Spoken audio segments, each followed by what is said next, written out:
Okay, Earth Explorers, we're getting ready to dial up in about 1 minute. This is your 1 minute warning. 1 minute warning. Here we go. 1 minute warning. We're going to be dialing up in 1 minute. So just hang in there, YouTubers. We'll be right back. This is X Squared Radio. I'm your host, Brooks Agnew. In 30 seconds, we will be dialing into the studio. This just gives you your warning so that you can hook up and be part of the program tonight. Just give me a moment here. We have about 20 seconds, and we will be dialing into the studio. So this gives you a chance to get your stuff together, get your beverage together, get your feet up, do whatever else you have to do, because for the next 3 hours, we're going to have an amazing program tonight. I have Tim Cohen coming on with me tonight. Okay, here we go. 5 seconds. 4, 3, 2, 1. News and information without the hate, hype, and fear. We're proud to feature cutting-edge programs like Beyond the Veil with Cherie Geo, X Squared with Brooks Agnew, Paranormal Portal with Brent Thomas, Jaronism Raw with Jaron and Missa, Fearless with Frank Castle, Strange World with Mark Sargent, The Eye of Ra with Ra Castaldo, The Infinite Fringe with Billy Ray, Ironworks with Josh Corey, The Kev Baker Show, and dozens more. Did you know you can listen from any telephone by dialing 641-793-7117 or call into your favorite show toll free at 833-TFR-LIVE. Uncensored talk and news you won't hear on the mainstream media. Truth Frequency Radio, your protection from deception.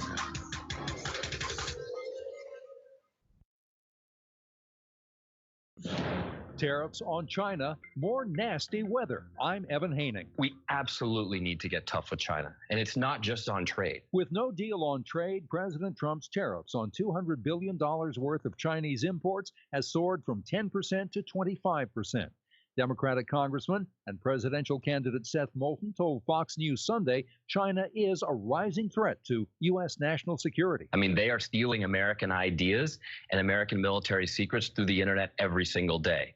But we need a strategy. And Moulton doesn't think Trump has one.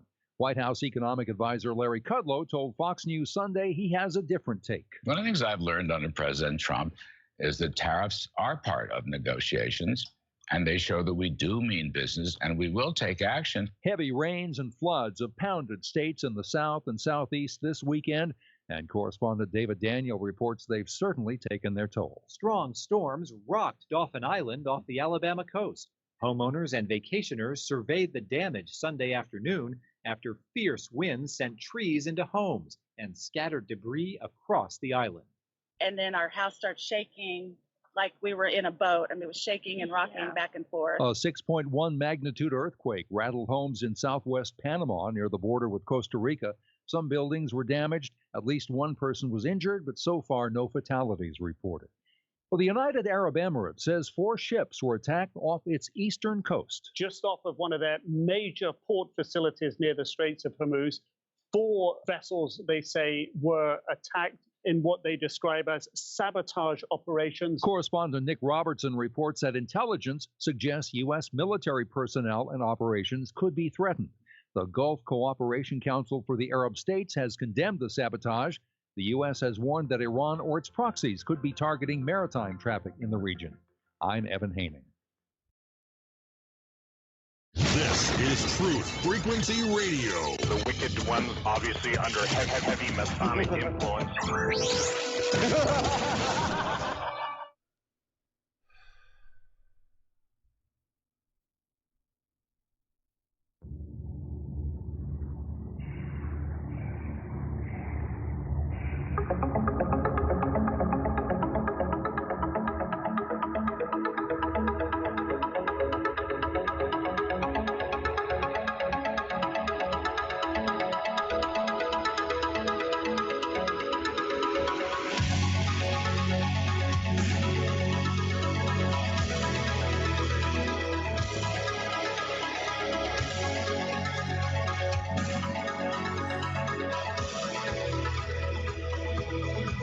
All right.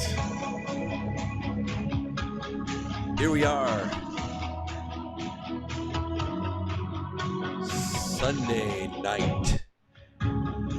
Greetings, Earth Explorers. Welcome to X Squared Radio. I'm your host, Brooks Agnew, coming to you live from an undisclosed location east of the Appalachian Mountains. This is where the past meets the future.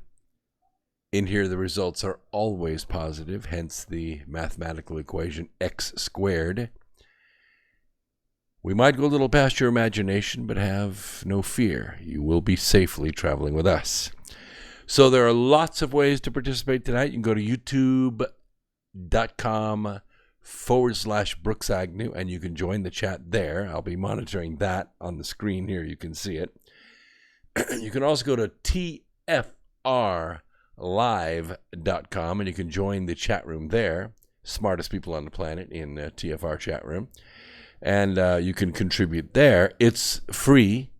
That means it don't cost nothing. Easy to do. I'll be trying to watch both chats at the same time. Getting over a little bit of allergy. Have no fear. We'll push through it tonight. All right, let's get started. By the way, at 9 p.m. Eastern tonight, I have Tim Cohen coming on. He is the author of a book about the coming war with North Korea as a fulfillment of prophecy. We had him on last year. We talked about his book, and we had a couple differences of opinion, but really, honestly, it was good debate. And it's going to be good to have him on now because a lot of things are happening that he kind of predicted in his book, so we want to talk about that. Let me first give you my Religion of Peace report. In the last 7 days, the Religion of Peace conducted 43 attacks. In these 43 attacks, they killed 200 innocent people. They injured 185 innocent people. They conducted 5 suicide blasts, and they spread their mayhem across 13 countries. All this from the Religion of Peace. I think you can see that they are making no friends around the world, but they're making plenty of converts. Or they die. So I want to talk a little bit about a North Korean ship being seized this week. You may have heard about this, maybe not so much in the news, but it is kind of a big deal because the U.S. seized a North Korean freighter. You know, normally we wouldn't seize a North Korean freighter. That's not really our style. We don't encourage countries selling things to North Korea because we have sanctions on the country right now. But this is a 17,000-ton cargo ship. It's called the Wise Honest. And it was stopped in Indonesia last year, and it was found to be carrying coal. The ship's captain was charged with violating Indonesian law, and last July, the U.S. filed an action to seize the ship according to court papers. Well, federal prosecutors said the seizure marks the first time ever that the U.S. has taken possession of a North Korean ship for violating international sanctions. Why the hardball? A lot of people asking, why the hardball? Why can't you just slap them, with a fine and send the coal back or whatever? Why do you have to seize the ship? Because John Demers, who's the Assistant Attorney General for the Justice Department's National Security Division, says this ship is now out of service. If you look at the photograph, I'm going to leave it in my notes, which you can always get at the end of the program by going to tfrlive.com/X2 Radio. That's the symbol for this program, X2 Radio. You can get the notes for all of my programs going back for 4 years. Every single program, all of my notes that I use for these programs are posted. They're important. It's good research because I use a lot more notes than what I actually talk about during a program because I get carried away. I fill in stuff. Plus, you call and you write things in the chat and I respond to those things as well. Well, the issue is that this ship, the image of this ship overhead is so clear that if you could really read a license plate on this boat. The technology that it took to get this picture from space should blow you away. It will certainly blow the North Koreans away. But the wise, honest, North Korea's second largest ship for carrying bulk cargo, was on its way to American Samoa. On Thursday, the Justice Department asked for a federal judge to give the U.S. ownership of the vessel through a civil forfeiture action. Normally, in this country, civil forfeiture is used if, for instance, a drug dealer is caught in the act of, delivering drugs somewhere. He's caught marketing cocaine or fentanyl or whatever, and he's got a Cadillac Escalade that he has bought with the drug profits.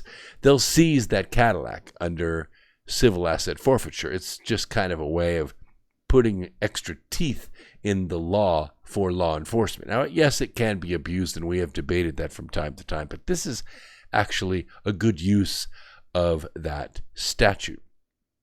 So, the Justice Department says the U.S. is entitled to take this action because payments to maintain and equip the vessel were made through the American banks. That's how we found the coal. Our office uncovered North Korea's scheme to export tons of high-grade coal to foreign buyers for cash, which they use the cash to, do other things, by concealing the origin of their ship, the Wise Honest. Now, this scheme not only allowed North Korea to evade sanctions, but the Wise Honest was also used to import, and this is the key. This is why I picked this story. It was used to import not coal, but heavy machinery to North Korea, helping expand North Korea's capabilities and continuing the cycle of sanctions evasion. Now, they didn't really talk about what the heavy machinery was. Could have been tractors, could have been, Toyota Land Cruisers. We don't really know. But I suspect it was probably military hardware. That's not what we like to see North Korea exporting the coal, filling it up with equipment, and then moving that equipment back to North Korea. The announcement of the seizure came just hours after North Korea launched suspected short-range missiles, the second such weapons test in a week. But Berman said the effort to take control of the Wise Honest had been in the works for quite some time, and it was not spurred by North Korea's overnight actions. A little bit too much coincidence for me, but here's the deal. When you look at how expansive the efforts of the syndicate are to destroy America, it is taking place on multiple fronts. So we have Iran, we have China, we have Russia, we have Venezuela, we have North Korea, we have the Fed, we have the border, where we have a obvious effort of forced migration, where millions of people are being marched by force from their home countries to the southern border to overload the American immigration system and take advantage of crazy, stupid immigration laws that have been in place for quite some time. All of this is a multi-front effort to do one thing, and that is to defeat Donald Trump. Now, he's only been in office for 2 years. You can imagine how much this is going to escalate. But we're now fighting this battle on more fronts than we were fighting World War II. So, the seizure follows a report in March by a UN panel of experts that found North Korea is actually successfully evading United Nations sanctions. And they're doing it through a very elaborate smuggling and deceptive tactics campaign. These sanctions are designed to deprive Pyongyang of cash for its nuclear weapons and ballistic missile programs. That's the whole idea behind it. It's not to starve the North Koreans out. It's to put pressure on them by removing enough cash so that they have to spend the cash eating instead of making weapons. But they've been very effective in getting around it because North Koreans are not stupid. In fact, they're highly intelligent. One of their best skills, as I pointed out in the book Charm of Favor, is the miniaturization of electronics. And they can do this because their cousins, the Chinese, actually got the prints and the plans for this miniaturized technology.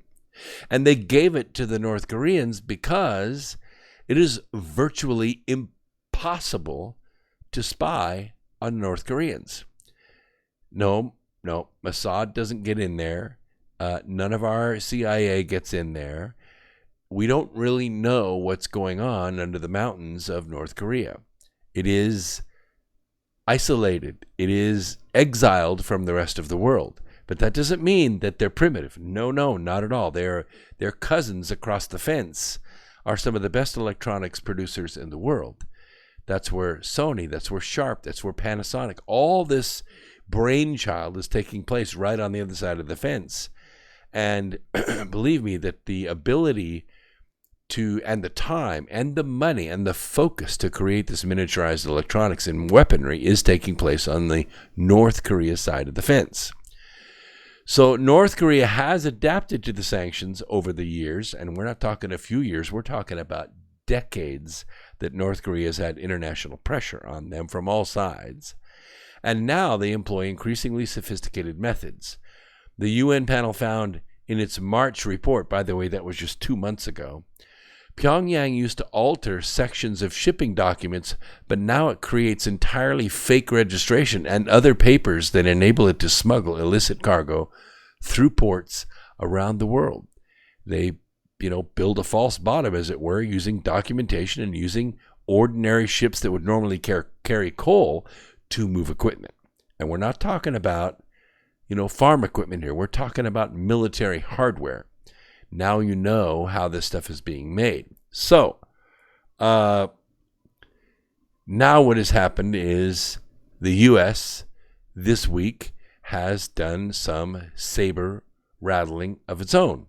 And I will have to say that I agree that one of Donald Trump's strongest skills internationally is his restraint in using military force. To me, it is a sign of a true diplomat, not a politician, but a diplomat, someone who's willing to negotiate, someone who's willing to go talk, pick up the phone and call rather than send, military hardware into someone else's country. Now, a flare lit up the sky early Thursday as the Air Force launched an unmanned intercontinental ballistic missile from guess where? Well, that's a good guess. The truth is it was from Santa Barbara County. Now, when I used to live in Southern California, I remember going out one night on the beach, and from this same Air Force Base, Vandenburg Air Force Base, they launched a missile. And I watched it go up. And I'll tell you, there was no announcement. There was no like, hey, if you're looking up at the sky, there's going to be this missile trail. Like, don't freak out. It's just a test. No, there was none of that. They just launched it. So I watched this missile go up, and it was at night. You could see the trail of smoke going all the way up out into space. And then this crazy thing happened. It exploded. Yeah, it exploded. It was blue, green, just a huge, I don't know how big this explosion was, but it was enormous. It blew up and it spread across the sky. Of course, I didn't hear any sound because it was up in space, but this is crazy that this launched out of Vandenburg and there was no fanfare, there was no warning, no nothing. I have no idea what was in that missile. I never did find out. I just watched it happen. So the U.S. test missile launch was the second one this month from Vandenburg Air Force Base. I bet you didn't know that. And by the way, these are Minuteman III missiles. They roared out of a missile silo at 12:40 a.m., carrying a test re-entry vehicle. Now, the Global Strike Command said in a news release that the re-entry vehicle traveled 4,200 miles over the Pacific to the Kwajalein Atoll in the Marshall Islands. There was no payload on it. It was just a re-entry vehicle. It wasn't really a warhead. But the point is, we tested missiles and North Korea tested missiles. So both launches were conducted by airmen from the 90th Missile Wing at F.E. Warren Air Force Base, Wyoming. They were fired out of Vandenburg, but they were launched. The control of the launch was done out of Wyoming. The Air Force says tests verify the accuracy of the system and demonstrate a robust nuclear deterrent, but are not a reaction to world events. Funny that they always have to add that at the end. And yet I'm telling you tonight on X Squared Radio, America Free Radio, that it is a response to world events. It is saber rattling. The latest North Korea projectiles were fired Thursday from near a military base about 50 miles from Pyongyang, according to South Korea's military. Few other details were immediately available. I have pictures of the launch here. Now, the state media in North Korea said the nation also held a short-range ballistic missile test Saturday as part of a regularly scheduled defense military exercise. It was the country's first test in more than a year, and it came amid what appeared to be stalled nuclearization talks between Pyongyang and Washington. Stalled just simply means that Donald Trump walked away from the negotiations, but he didn't really like the way things were going. It was kind of interesting to watch that walk away, by the way,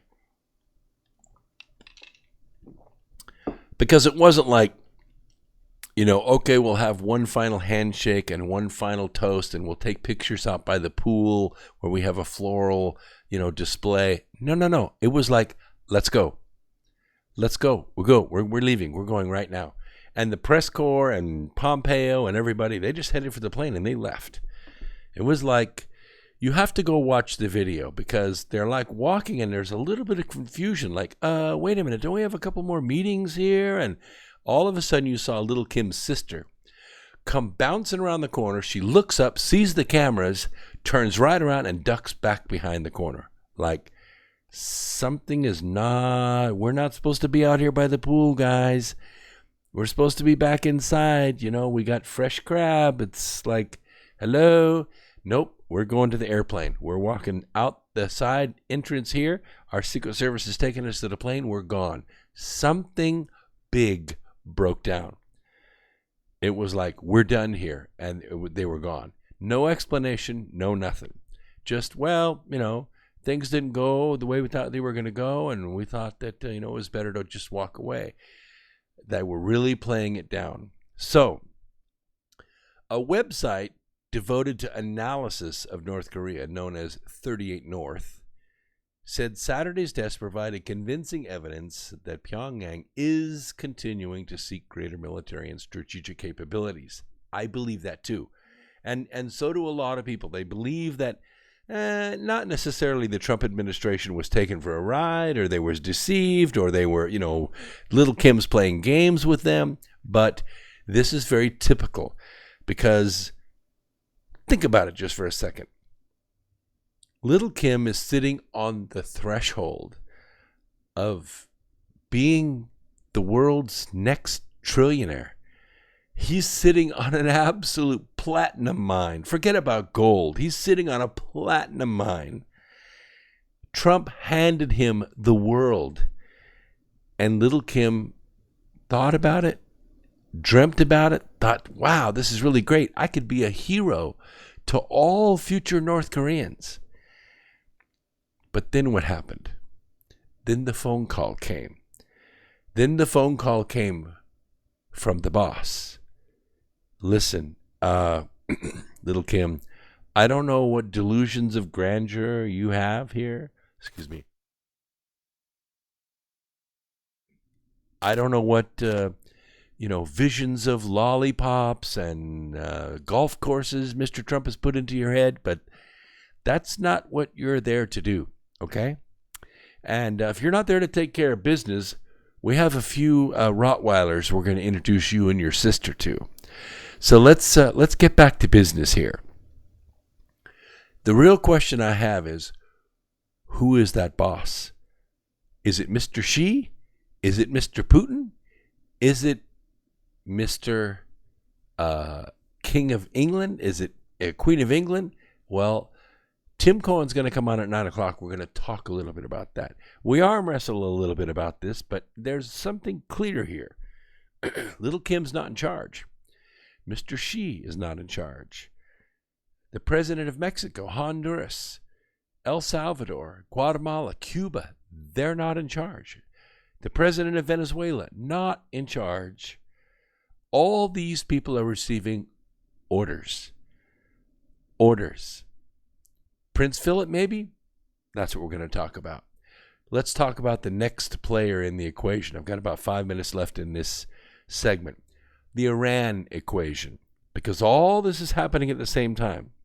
Okay? In a highly unusual move, National Security Advisor John Bolton convened a meeting at CIA headquarters last week with the Trump administration's top intelligence, diplomatic and military advisors to discuss Iran. Yeah, I mean, why? The meeting was held at 7 a.m.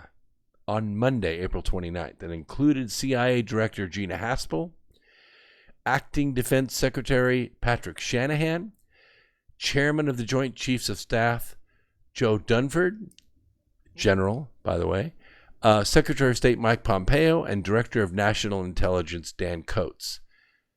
National security meetings are typically held at the White House Situation Room, not at CIA.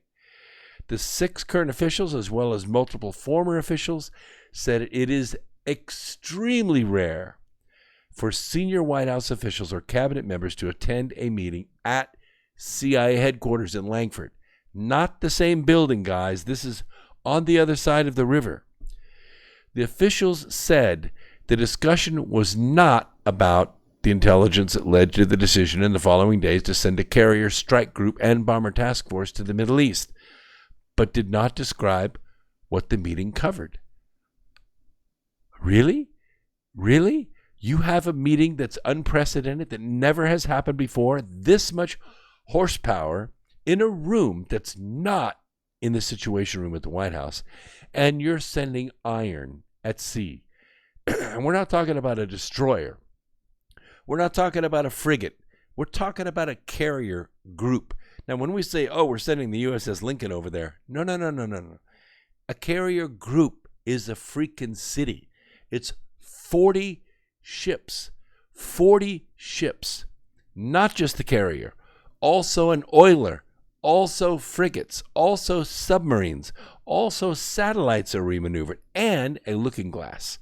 A looking glass is an airplane that flies at about 55,000 feet that looks over the battlefield and sees and hears everything. We're talking about growlers being put in the air. These are radar sensing and jamming airplanes. This is a total movement. You don't just, weigh anchor and take a carrier into harm's way. It doesn't work that way. Plus, this is an older ship. So the officials said, these 5 former CIA operations officers and military officials said that in the past, these meetings have been held at CIA headquarters to brief top officials on highly sensitive covert actions, but not to plan for new ones. This is to brief them on things the CIA is doing. I don't think that's what happened here. I don't think so at all. I think this, another possible reason to hold a meeting of senior White House officials at Langley is if there's a disagreement about what the intelligence shows on a particular subject. In other words, the capability of looking at things live without sending them over the wire from Langley to the White House where they could be surveilled, where they could be witnessed by somebody like a staffer, has to take place at Langley. Has to take place at Langley. They didn't even trust doing it at the Pentagon. Too political. Too much politics. So the meeting came amid rising tensions between U.S. and Iran as the Trump administration piles pressure on Tehran's economy through crippling sanctions. And the sanctions against Iran, and the sanctions against North Korea, and the sanctions against Cuba, and the sanctions against Venezuela, and the sanctions against Russia are all having their effect. Now we're seeing the boss step into position? And we're going to talk about this in the next hour when we have Tim Cohen on. We want to know who's the boss. Tim wrote about this in his book. I think he's spot on, but I want more details. You're going to be here with us when we cover that. We're going to take a quick break in about 15 seconds, and we're going to come back. I'm going to finish off laying this case for this multi-front war that's going on right before our eyes. The stage is being set. We'll be right back after this. Don't go away.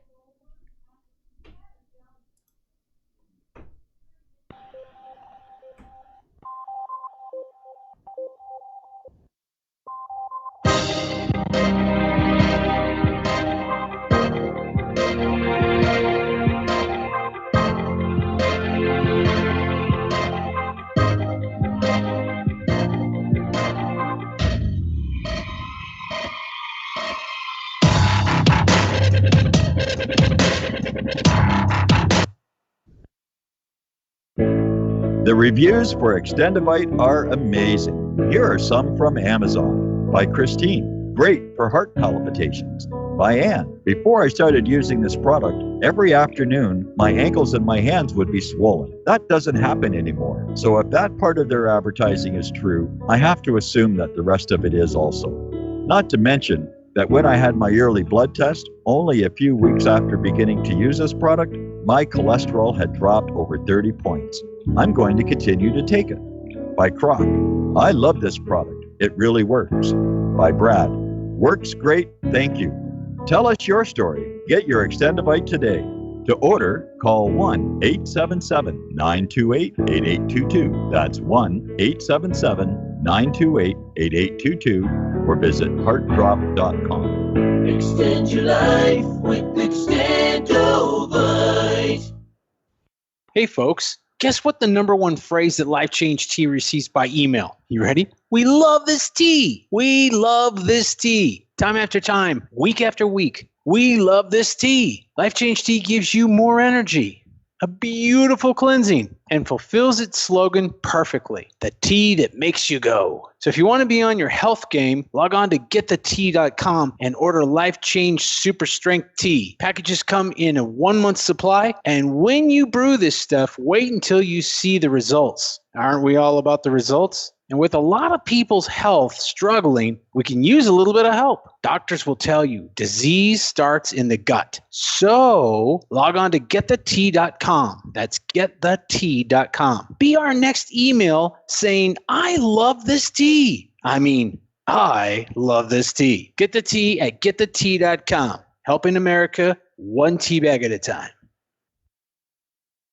Travis Cook, America's Evil Genius, here to invite you to join us every Tuesday afternoon here on Truth Frequency Radio. No, on our show, you will not see a bunch of three-piece suits or a cocktail party, and you certainly won't see a bunch of inside the Beltway banter.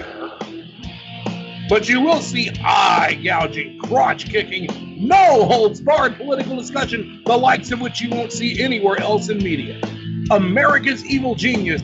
We come to you every Tuesday from the outskirts of war-torn St. Louis, Missouri, where there's always a good race rider sex scandal just around the corner. Join us every Tuesday, 3 p.m. Eastern, 2 p.m. Central, and noon on the left coast right here on TFRLive.com. America's Evil Genius, Travis Cook, on TruthFrequencyRadio.com.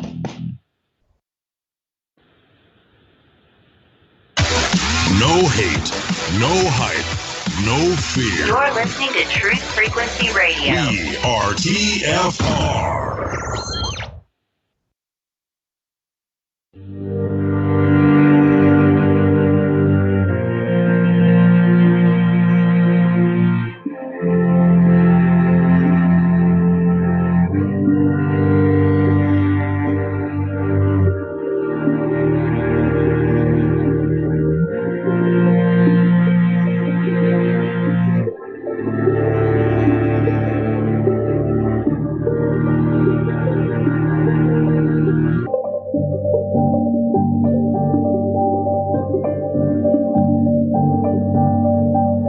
Okay, welcome back. Especially you YouTubers, thanks for being here. Also, we are live on tfrlive.com. That is an audio feed. You can listen to that free all around the world. We are also on YouTube Live. If you're listening live for the first time, please share, like, subscribe, and pay attention because there's a lot of audio content out there besides what we're covering tonight. We would like you to take it, spread it. We have to get to a minimum number of hours this year in order to become monetized. That will help keep the lights on here at the studio. Won't cost you a thing. All you have to do is like it and share it and get it out there. And that's how it's done. So let's get back to it. You know, Mark Dubowitz, who's with the Foundation for Defense of Democracies, I know it's kind of a dubious name, but let's think about it. It's a think tank that takes a hard line on Iran. They suggested in a Wall Street Journal op-ed about a month ago that the administration could build a wall of additional sanctions to encourage Iran to halt its support for militants, its work on missiles, and its human rights abuses. Well, that's true. But we saw the result of this in last week. As you know, Iran sent hundreds and hundreds of missiles and rockets to Hamas. Hamas is a militant group that has taken control of the Palestinian area in Gaza. They were elected into power, but since that time they have more or less taken control, and there have been no elections. If there have been, they haven't been legitimate. They're consuming all the aid money. They're consuming all the production money. They've taken over literally the economy and everything that is in Gaza, that's Palestinian. And what they've done is they've set up rocket launchers at schools and hospitals and in front of people's homes. And they launched hundreds of rockets last week into Israel, unguided. Just launched them in there to the great amusement of the Palestinian community. And, of course, they blew up buildings and blew up in streets and killed a few people and injured a bunch of people and damaged a bunch of property. And occasionally Israel would shoot back. And, of course, Israel has very precise weapons. They go back, they blow up the rocket launchers, of course. And, of course, the family picnic that's set up around the rocket launcher, they pretty much get injured, in some cases killed. And, of course, that's what gets filmed and gets spread on international news, not the people that are being killed in Israel. That's just the way the story goes. I mean, just realize that this is the truth of what's going on over there. So the American sanctions didn't really help a lot because Iran used their proxy, which is Hamas, just like they use the proxies in Yemen, to launch missiles at Saudi Arabia. Saudi Arabia has pretty sophisticated anti-missile technology that can knock out most of the missiles that are launched from Yemen at Saudi Arabia. But eventually they have to shoot back, and they do, and they just blow the hell out of Yemen, which, because of the way the Iranians set up, the way the Hamas militants set up, when they shoot back, either with air power or with counter-missile strikes, civilians die. And that's just the way Hamas does things. They use human shields. So, in a way, this has become escalated as well. Now, the International Monetary Fund, you know that from listening to this station, they are the second most corrupt bank in the world, even though they do use a lot of dollars to do what they do. The International Monetary Fund, the World Bank, is the most corrupt bank in the world. There are others that go along with it. There's Deutsche Bank, and there are others, Wells Fargo Bank, that do participate in international drug traffic and human trafficking. You don't have to take my word for it. Just the facts are out there. Just go look at it. Democrat lawmakers have accused the White House of stoking tensions with Iran to lay the groundwork for war. You know who Tim Kaine is, right? The failed vice presidential candidate that ran. He said, "I'm deeply worried that the Trump administration is leading us toward an unnecessary war with Iran." Really? Unnecessary war with Iran? Yeah, well, the only leading that's going on with Iran is by Iran, okay? We set the table.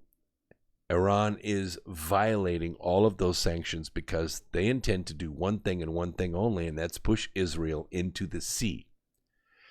Trump's Iran strategy is blind escalation, said Senator Chris Murphy of Connecticut, who sits on the Senate Foreign Relations Committee. That doesn't mean anything. He says there's no end game, no overriding strategy, no way out. But there is. There is a way out, because the Iranian leadership is not Iran. The Iranian leadership is not Iran. Let's get that straight, okay? The mullahs that run Iran is not Iran. Iran is Persia, okay? They changed their name. They changed their name in 1938 from Persia to Iran. Do you know why? Because Iran means Aryan. It means Aryan. They aligned themselves so closely with Nazi Germany, with Adolf Hitler, that the Shah renamed the country that had been Persia for thousands of years. He renamed the country Iran to align himself with Nazi Germany. So the mullahs that are running Iran are not Iran. The Iranian people are smart. They're well-trained. They're well-educated. They're brilliant. They're beautiful. I've known lots of them. I've worked with lots of them. They're great people. They don't want war, and we don't want war with them. We don't want to bomb Iran any more than we want to bomb Pasadena. They're good people. It's the mullahs that are holding the country hostage. And what the Trump administration is trying to do is to empower Persians to take their country back and become the free nation they were. If you go look at pictures of Iran in 1968 and look at Iran now, it's a totally different country. It's a country in a black bag now, okay? It's not what it was. Iran was a beautiful place. So it is not Trump that's leading us into blind escalation. It's the mullahs of Iran. But there again, I want to bring this up to you. At 9 o'clock Eastern Time, in about 20 minutes, we're going to bring on Tim Cohen, and we're going to talk about this, because we're talking about not the Iranian mullahs. We're not talking about Little Kim. We're not talking about Maduro. We're not talking about Castro. We're not talking about the leaders of any of these countries. We're talking about the leadership above that. Above that, somebody is ordering millions of people to leave their homes and walk with nothing but the clothes on their back for thousands of miles, with the belief that they can just walk across the American border with a kid and have a better job. Somebody's marketing that. Somebody's paying for that. Somebody is putting out those Facebook posts, those Twitter posts, those radio posts, those newspaper ads, those radio ads. Somebody's putting all this together. That's the boss we want to talk to. That's the one we want to address. So even some critics of the administration hardline Iran policy said there was good reason for the acceleration last week of moving military assets in the Persian Gulf. By the way, that knocking is the cat. The cat is opening the office door again and has not closed it behind him. Do you have a cat like this? Do you want a cat like this? Send me your address. I'll send you the cat.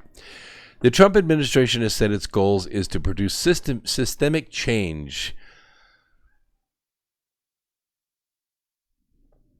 in Iran's behavior and denied accusations it is seeking regime change, but it is Bolton has long advocated for regime change in Iran. And, he realizes that he's not president.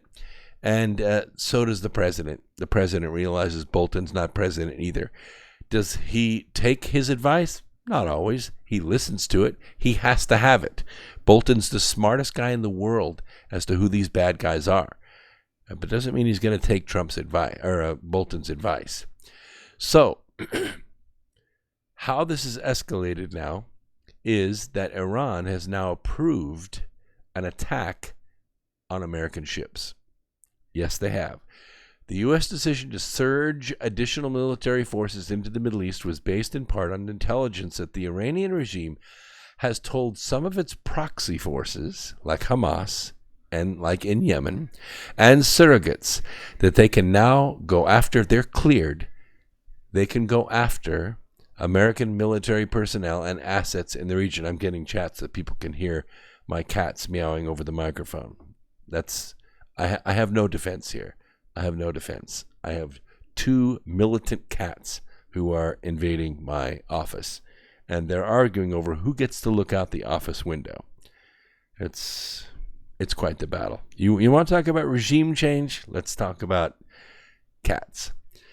Intelligence shows that an Iranian official discussed advocating Iranian-backed groups to target Americans. Among the specific threats the U.S. military is now tracking, and this is important to pay attention to, possible missile attacks by Iranian, what's called a Dow missile. These are, a Dow ship. A Dow is a small ship like a speedboat, okay, like a PT-109 kind of boat in the Persian Gulf. The attacks in Iran by Iranian-trained Shiite militia groups and attacks against U.S. ships by the Houthi rebels in Yemen. That's already taken place. They blew a hole in the USS Cole. The U.S. has accused Iran of moving missiles and missile components through the region's waterways for years because we can see them, but they do conceal them pretty well, so it's just an accusation. And they've shipped the missiles to the Houthis in Yemen and others, and Shiite militia groups like, Baghdad, Khatib, Hezbollah, and Hamas, and all of that, sleeper cells. We could sort of track this stuff with intelligence, but here's the crazy thing. Iran usually conceals these missiles. They usually hide them, underneath straw or in the belly of the ship. They're difficult to track, and they hide the components when delivering them to the Houthis. But these missiles that we're seeing now, they're visible. They're visible to overhead surveillance, leading to concerns that Iran could attempt to launch missiles from the Dow boats. There are some indications that they have mobile launchers on board as well. Now, this gets serious because these missiles are fully capable of hitting our ships. We're talking about 40 boats, plus submarines, plus aircraft, surveillance aircraft. They're fully capable of doing all this. These are advanced missiles. They are very fast, and they're very hard to stop. What we use on the aging ships that are in the Lincoln attack group are what's called Aegis. Aegis is a radar-based ship defense system. Basically, it has radar, goes out, it senses that a projectile or a missile or an airplane is coming toward a ship. The Gatling guns move and they shoot a kind of cone of solid projectiles, like thousands of shells out at it, hoping to punch a bunch of holes in whatever's flying toward them and take it out of the air before it hits the boat. Missiles are like kamikazes. If they fly at 600 miles an hour, it takes a while to get from the horizon to the boat. At 600 miles an hour, it takes a while, 4 or 5 minutes for this to happen, especially if it's maneuvering. But if they're supersonic, it takes 15 to 20 seconds. It's a big difference between having 2 minutes to target something and 15 seconds to target something. Plus, even if you blow it out of the sky, it's got so much forward momentum, you virtually have to obliterate it, or it's going to hit the ship anyway. So, U.S. Central Command has seen recent and clear indications that Iran and Iranian proxy forces were making preparations to attack U.S. forces in the region. You think that's pretty stupid, don't you? I do too, because you're not going to win. They're not trying to win. What they want to do is sink that fleet. And I'm sorry to say, with the right missiles fired at the right time from the multiple directions, they could. In about 45 minutes, that entire thing would be over. It'd be like shooting ducks in the water, because that's about what it would be like. You can't launch aircraft from a boat that's under fire. It has to turn into the wind. It has to turn into the wind. It has to get under steam. In other words, it's got to have airflow going across the boat to launch airplanes. You can't launch aircraft from a boat that is sitting still in the water. It don't happen. You have to turn into the wind. You've got to go 20 knots into the wind to get enough air under the wings to lift them off the deck. Otherwise, they crash into the water. Helicopters, that's a different story. Vertical takeoff and landing, different story. But there are not many of those on the Lincoln.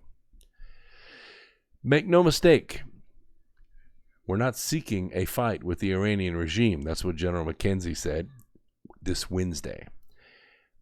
Any attack on U.S. interests will be met with unrelenting force. Yeah, later, maybe from space, but not that day. Despite the increase in U.S. military left to the region, Iran has not slowed its movement of forces or changed its posture, according to 3 U.S. officials. So, what's ramping up? What is happening here? I have about 9 minutes left in this segment. The intelligence is very real here, okay? And the response to what's being ramped up in Iran is wildly out of proportion. Why? The Lincoln is not a modern piece of equipment. It is not, one of our other carriers that's fully capable of responding to any of this stuff. It's an older boat. It's like been decommissioned once already, and now it's back in service. We do have other carriers that are within support distance, but they're not in the theater. They're not there. They're not in harm's way. Now, many people have asked me, so do you think they're sending the Lincoln in there as kind of bait? Here's one of our older ships, guys. You want to take a shot? I'll give you a free shot right here. Go ahead and take it. You think that's Trump's strategy? I don't think it is, because there's more. Intelligence sources confirm a couple days ago that Iranian President Rouhani, okay, this is the mullah, this is the main guy, death to America, rah-rah guy, he has been sidelined. He's been sidelined. No, he hasn't been fired. He's been sidelined. And guess by whom? That terrorist organization called the Iran Revolutionary Guard Corps. You remember Donald Trump? Remember Pompeo calling them a terrorist organization a couple of weeks ago? He said, "You're not fooling us. We know what you're doing." Because we do. And what did they do? They took the diplomatic head and they sidelined him. It is now a military leadership. Is it a soft coup? From our point of view, yeah, maybe. From their point of view, no. It's business as usual.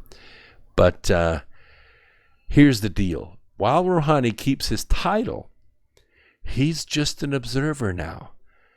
The Iran Revolutionary Guard Corps, the IRGC, is now calling all the shots. This is not good. This is not good because there's nobody to say, whoa, wait a minute. Can you pick up the phone and maybe we can live, another week? There's none of that. Their first act was informing all the Iran proxies that they're now free to attack. In other words, fire at will. Well, so far they haven't fired, but guys, it's not even 9 o'clock Eastern time. Okay, this is fresh stuff I'm bringing to you. You have not heard this in the news. You didn't hear it today on the Sunday shows. No, you did not. You're hearing it here. This is going to drive the headlines for the next week. This morning on the east coast of the USA, word arrived that Iran regime has told some of its proxy forces and surrogates that they can now go after military personnel and assets in the region. The United States has repeatedly made clear to Iran and to the public that any attack by Iranian proxies against U.S. forces, U.S. bases, or those of our allies will be viewed by the U.S. as an attack by Iran itself. That's not good. That's not good. This is our official position. And despite this, Iran has continued to ship medium-range missiles via boats to put those missiles into positions to attack U.S. forces and those of our allies. Every effort to get Iran to stand down has failed as of right now, live on YouTube and on TFR Live. Washington and London are now officially in crisis management mode, with military and political leaders on both sides of the Atlantic convinced Iran is about to undertake a serious series of actions. And I doubt they are reversible. I doubt very seriously they are reversible. Not peacefully. You take a shot at one of our ships, there's no like, oops, my finger slipped off the button. No, there's none of that. Everyone is prepping for a response to Iran. Everybody. And should Iran do something really stupid right now, and the Iranians at this time have not stood down, their assets are still in threatening posture, we think that we are watching all these positions. But there are warehouses, there are hangars that have missiles on launchers inside of hangars that we can't see from the air, but we know they're there. And all they have to do is just open the hangar door and shoot. And once those missiles start flying, you saw the 600 rockets going from Gaza over into Israel. You saw those rocket launchers, like, one after the other, after the other, after the other. 600 of them in a single day. 600 missiles. You shoot 600 high-speed, modern-day missiles at naval vessels that can't move but maybe 10 or 15 knots. Eventually, you're going to take them all out. So, is there some evidence that this tension is getting higher? Yes, there is. You know what the urgency action message system is out right there, right? The Foxtrot system. We've talked about it before. It's totally encrypted. It's a code that cannot be broken. But that's not the point. What we listen for are the messages going out. We listen for the messages going out. Like, are they going out or are they not going out? Well, yes, they are. They've been transmitted to the armed forces of the United States via the Global High-Frequency Communication System, which is being monitored by a bunch of hams all over the country. They're called Sky King, okay? And they instruct military members, stop whatever you're doing and do this right now. We just don't know what this is because it's an encrypted message. And they vary in length up to, I think, 74 characters or 124 characters. I can't remember, but they're going out at pretty high pace right now. And there's no way anyone outside the U.S. is going to break this encryption. We can't break it. No one knows what it is. We just know that they are going out. So it could mean anything. It could be sit and wait. It could be, speak softly and carry a big stick. It could be, we wish the Iranians no harm. We just want them to come back to the table and talk, which is what we're hearing President Trump say from his press releases and his interviews at the microphone.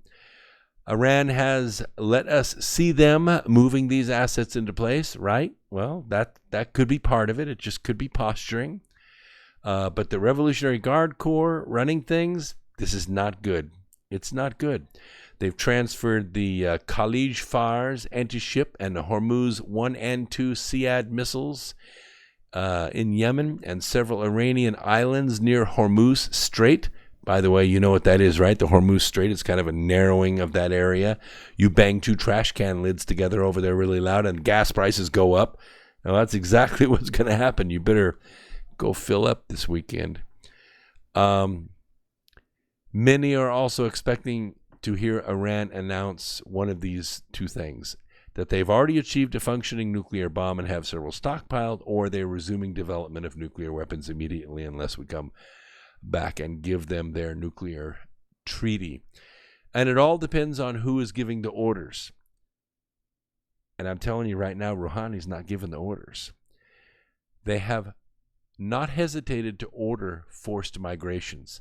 They've not hesitated to manipulate money, hack into servers, print trainloads of propaganda, school shootings, and even Nadler's contempt charge against Barr are all designed to stop Trump from winning. But I got to tell you, Earth Explorers, if Iran attacks U.S. ships, it will be virtually 100% impossible for Democrats to win in 2020. It might be the only thing saving us right now. I say that, but I can tell you right now, the global press is ready, willing, and able to run 24 hours a day saying it was all Trump's fault the boats were attacked. Don't go away, 9 o'clock. We're bringing Tim Cohen on. We're going to talk about this from a very high level. Right back after this.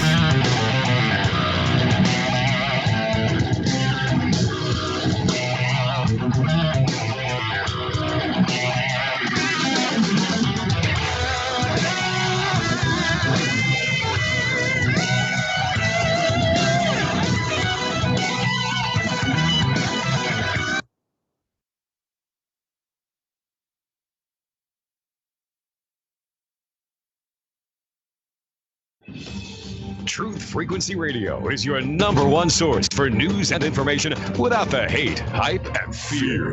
We're proud to feature cutting-edge programs like The Christopher Everard Show, The Covert Report with Susan Lindauer, Enemy Within Radio with Tom Barnes, Freaky Friday with The Woo Crew, The Gematria Effect with Zachary Hubbard, America's Evil Genius with Travis Cook, Phoenix Rising Radio with Phoenix, Quantum Connections with Lucky, and dozens more. Did you know you can listen from any telephone by dialing 641-793-7117 or call into your favorite show toll free at 833-TFR-LIVE. Uncensored talk and news you won't hear in the mainstream media. Truth Frequency Radio, your protection from deception. Wall Street trading and tariffs, damaging reigns. I'm Evan Haining. Now the President Trump raised tariffs on Chinese imports from 10 to 25%. White House economic advisor Larry Kudlow tells Fox News Sunday he expects retaliation soon. The expected countermeasures have not yet materialized. We may know more today or even this evening or tomorrow. I reckon they will. We'll see what they come up with. Correspondent Allison Kosik says investors will be watching Wall Street closely next week. Analysts say stocks could sink if there's no progress on a China trade deal. One strategist tells CNN Business stocks could fall as much as 5% next month if there's a complete breakdown in talks. Fears of an all-out trade war sent the market sharply lower last week. Well, people in New Orleans awoke to flooded streets as heavy rains continued to pound southern and southeastern states this weekend. Mississippians saw a similar sight. Flooded roads left people stranded in Biloxi. Residents called loved ones as they loaded into rescue boats on Sunday. First responders carried stranded residents and their pets to nearby shelters. Correspondent David Daniel. In Texas, crews are working to clear the Houston Ship Canal after Friday's collision that released thousands of barrels of a gasoline blend product into the water. Here's Jim Guidry with Kirby Inland Marine. We currently have 393 responders in the field working to mitigate the impacts and clean up the spill. We deployed 19,550 feet of boom, and that boom is deployed to deflect and protect the shoreline and the sensitive areas as identified in the area contingency plan. Democrats who want to be president are swarming California, competing for campaign cash and media attention. Democrats have long relied on California for political money, but the state has more importance because it's moved up the date of its 2020 primary. You must unite what is oppressed. We are TFR. Truth Frequency Radio.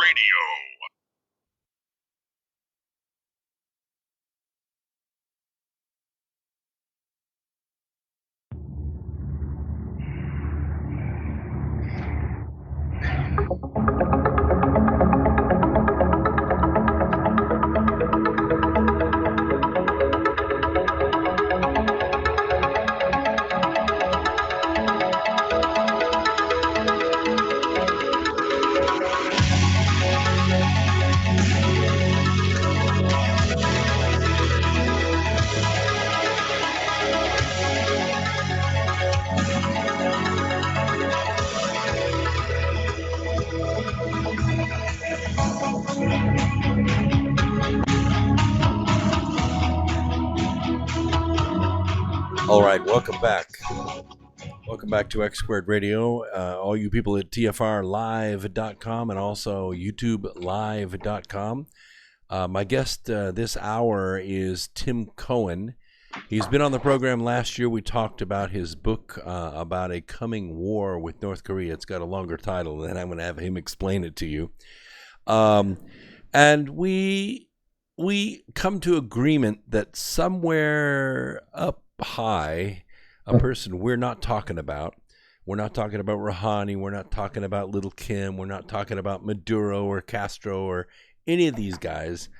We're not talking about the Fed. We're talking about one level above this, coordinating all this, overseeing all this, seeing this multi-front war being managed not on $1 billion level, on $1 trillion level, with something in mind. Welcome to the program, Tim. How you doing? Oh, thanks, Brooke. I'm doing great. All right. Tell me the title of the book one more time. North Korea, Iran, and the Coming World War. That's it. So we talked about this last year. We came to the conclusion that there were some prophecies surrounding this in the scriptures. We are both scriptorians. Tim has paid pretty much close attention to one aspect of this, and he makes a compelling case, which is why I'm bringing him on right now, because a lot of the things that we talked about last year that I didn't really, get behind all that much, guess what? They started happening. So Tim has now become much more relevant with his coming global war book. So give us a brief, Tim. What is, I know what it's like to write a book and then have it out there kind of selling, 5-6 copies a week or a month or a day. But all of a sudden something happens in the news that's out of your book. Tell us what that is. What's got you excited right now? Well, we can see the stage is set. I actually struggled, Brooks, to get this book done and to press last year because I was concerned about the possible time frame in which these events might transpire. But effectively, we're talking about a situation where we see things still being very tenuous with North Korea. The negotiations have broken down. We see that President Trump's promises of peace in our time with North Korea appear to be going nowhere. There's been no denuclearization there. Additionally, behind the scenes, and not a lot of people who aren't in the intelligence community or who don't follow these things are aware of it. Behind the scenes, North Korea and Iran have been aligned for a long time in their nuclear programs. There's a lot of evidence. Israel brought some of that forth last year, that Iran has in fact never given up its program. Iran has sent experts to North Korea every time they've had a nuclear test in North Korea, and for many of their ballistic missile tests as well. So they're basically partnered on their nuclear programs. And then, of course, everybody can see what's happening with Iran right now. In relation to Iran, another thing that ties into Venezuela. And I did talk about Venezuela in the book, but I didn't really talk about it much in the interviews last year. But regarding Venezuela, there is a significant presence of Hezbollah there, also in Mexico. In the case of Venezuela, there's been some concern that there could actually be ballistic missiles from Iran in Venezuela, potentially nuclear-tipped ballistic missiles. And I emailed you, Brooks, contacted you, I don't know, what was it, about a week and a half ago? Right. There is a congressman in the United States currently stating, he outright stated, but he gave no explanation. He wasn't challenged in the news media on it, but he effectively stated that there are nuclear weapons in Venezuela right now. Who's been talking about that? So when we think about those things and we see what's happening in the Persian Gulf, and, Israel reported that Iran supposedly is threatening the oil production of Saudi Arabia. What better way to strangle us if we're going to strangle them? So all of that combined, you can see we're really at a tense point, potentially, that could lead to war. Well, that's the thing that we're all worried about, because, war doesn't really benefit anybody. There are some people that are selling weapons to both sides, and we have seen those make money in the past. But this global economy is good. It's good for the banks. It's good for other countries, not just these people that are in conflict that you're talking about. And the conflict itself is not so much what we need to be concentrating on. That's kind of the, hey, watch this hand over here, and this hand over here that's off the screen is doing something. What I want to know is, because we talked about this last year, and you make the case that there is an individual who's kind of orchestrating this from a very high level.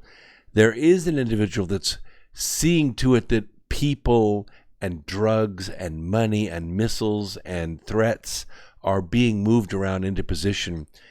They're not trying to take over Venezuela.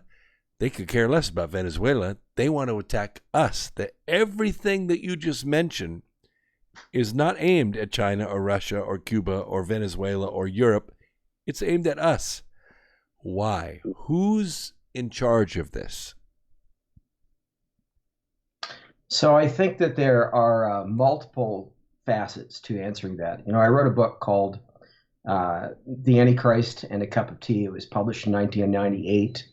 The first edition took me a decade to write that, and the second edition should be out this year or next. But in that book, I give evidence for the actual identity of the Antichrist foretold in Scripture. And when you look at this individual, as documented in the book, all of the key organs that conspiracy theorists and Christians both have pointed to as being key to the rise and the creation of this quote-unquote New World Order, historically, they literally all sit beneath the British monarchy and have for centuries and have been built up beneath the British monarchy. So I address that in the book, and who Scripture points to as the Antichrist. But I think beyond those organs, because they're not monolithic, even though the major ones are all sitting beneath the British monarchy, there is a real game afoot, and it's a spiritual game in the world today among global leaders. Mm-hmm. Satan is at the top biblically, and you've got all of his minions, the fallen angels, the demons, and then human leaders who are not Christians, who are not going in the right directions necessarily, who aren't in agreement with each other either. But in terms of why things are arraying against the United States right now in this way, from a spiritual perspective, I would say that there's an awareness that in order to take out Israel and then ultimately to take out Christians, they've got to take out the United States, or at least sideline us in a major way off the global stage so that we can't protect Israel. We can't even necessarily protect ourselves. And so we're in a very dangerous situation with North Korea because they are nuclear armed. They do have ballistic missiles that can reach the continental United States at this point. Iran supposedly may have that ability, if they've been sharing that technology with North Korea, or maybe they could even park a ship off our shores. And they have the capability. There are two ships that the North Koreans operate. One is kind of an older ship. It's kind of noisy. We can see that and hear that ship moving around. The other one, however, is kind of stolen from the South Koreans. It's very quiet, very hard to detect. The only issue with that ship, at least in as much as it can fire from under the water, is it can only fire one missile at a time. It kind of has like a barrel, and it has a breech. And if you're going to fire a missile from underwater, you don't just, fire it up and launch it because you'll blow the sub up. What you do is you pressurize the tube, and then you open the door and you literally shove the missile out so fast out of a bubble that it breaches the surface. And when it breaches the surface, what happens is the fins pop out, it lights the candle, and off it goes. Now, what's the advantage to this? The advantage is that instead of this ship launching from near Seoul, so it would take 20 minutes to get here, it launches from just off the Hudson. And so it only takes about 3 minutes to hit its target. 3, at the most 6. Now I ask you, on a Friday night, Memorial Day, Labor Day, whatever, when we're all partying and traffic is snarled and, cell phone networks are glitching, and what can you do in 3 minutes? Nothing. You can do nothing. And make no mistake, the North Koreans do have nuclear warheads. They've already demonstrated it twice underground. But the other thing to consider is the plot that I had in Charm of Favor. And that is where they don't use a missile at all. They use a Chevy van. They just drive it to where they want it to go off in a lookalike FedEx van or a Amazon delivery van or a brown UPS van. It doesn't matter. It slides right in. It blows up. It's history. And you know the thing about these nuclear warheads, especially the plutonium ones? They're not detectable. They're alpha particle emitters. You have to be really close, like 100 feet away, to pick these things up. You don't see this kind of stuff from space. It's easy to hide this stuff. We're not talking about dirty bombs. We're talking about enriched bombs, 20, 30, 50 kiloton bombs. It's enough to take out a good-sized city, but it's also enough to make a huge electromagnetic pulse. And if they blow this thing up in the right place, I maintain it's somewhere around Middle Tennessee, they blow this up in the right place, they take out a significant swath of the grid. And what do you know about it? You don't know nothing, except you wake up in the morning late because your alarm didn't go off, because your cell phone and your lights are out from like 3 o'clock in the morning. You don't know anything about it. You don't hear anything about it for 2-3 weeks. That's how they sideline America. That's how it's done. And once you're sidelined, it doesn't take much of a coordinated intercontinental effort to really punch a hole in your country. So I think in my gut, and you can agree with me or disagree with me, I'm open to it. I think what's standing in between the global forces taking over the world and getting it done is the armed American. Is that your thought too? It's not so much Washington, D.C., it's us. Yeah, I think the United States has been used historically in a capacity, particularly since World War II, to stand in the gap, if you will, and keep Israel going, keep the West going. But I also think that the danger is at least as serious as you have described, Brooks, because as I talked about in North Korea, Iran, and the coming World War, we face a situation where North Korea has already tested the notion of, actually tested detonating a nuclear warhead at altitude. And it only takes one, maybe two, but probably only one of the size of the bombs that they have detonated at altitude to take out the majority of the U.S. electric grid if they detonated it over the continental U.S., the central. Yeah, that's true. The U.S. That's true. If they did it high enough, you're talking about 600-mile radius that it could blink the lights out. Yeah, 70 to 300 miles up, or 70 kilometers to 300 kilometers. They get that mixed up, but not that high up. And, when they had an ICBM that they tested more recently, one of the most recent ones, it broke apart, at altitude. And, and we heard estimates in the United States that, well, they probably don't have the means to get a nuclear warhead all the way to a surface target, so we're not in that bad a shape yet. But the reality is what they were doing was a dry run for an EMP attack. Both North Korea and Iran have EMP attacks as part of their official military doctrines. They've been practicing that stuff for years. And if a missile were launched from Venezuela or off of our coast from, say, a ship, it doesn't have to be a submarine. What you were describing was a submarine, and we know that North Korea has been working on the ability to have, submarine-launched ballistic missiles. We don't know that they've succeeded in quite developing that yet, but one thing we do know is that they've gotten a lot of their technology from Russia and China, particularly. In the past, a lot of that has been stolen, a lot of it has been smuggled, a lot of it has been acquired through cyber espionage, through hiring former nuclear folks from Russia, after the end of the Cold War. But one of the things that Russia has, and if North Korea were to have this, and I don't know that they do, but if they were, it would be particularly dangerous, is shipping containers that could be, either put on a ship or on a train, like a train container, a shipping container where they can put a ballistic missile in that thing and completely hide it. And, you bring something like that off of our coast, we could be toast if they had anything like that. And the reality is we don't know. if they do. Well, it wouldn't have to be a missile. It would only have to be a warhead. Well, they need to get it to altitude, though, if they want to take out our electric grid. Otherwise, they might fry a city. But if they really want to take out our electric grid, it needs to be an EMP pulse, kind of a detonation at altitude. Yeah, well, in order to pull something off like that, and I was in the Air Force, I think you were too. The briefings that we had in those days was that it would be kind of a two-pronged attack. The first one would be quick, like the 6-minute attack I was telling you about, and it would be aimed at command and control. It's designed to poke your eyes out. It only need to be out for 10 or 15 minutes, just long enough for the long-range stuff to get into position. And you're correct. They don't have to land that thing.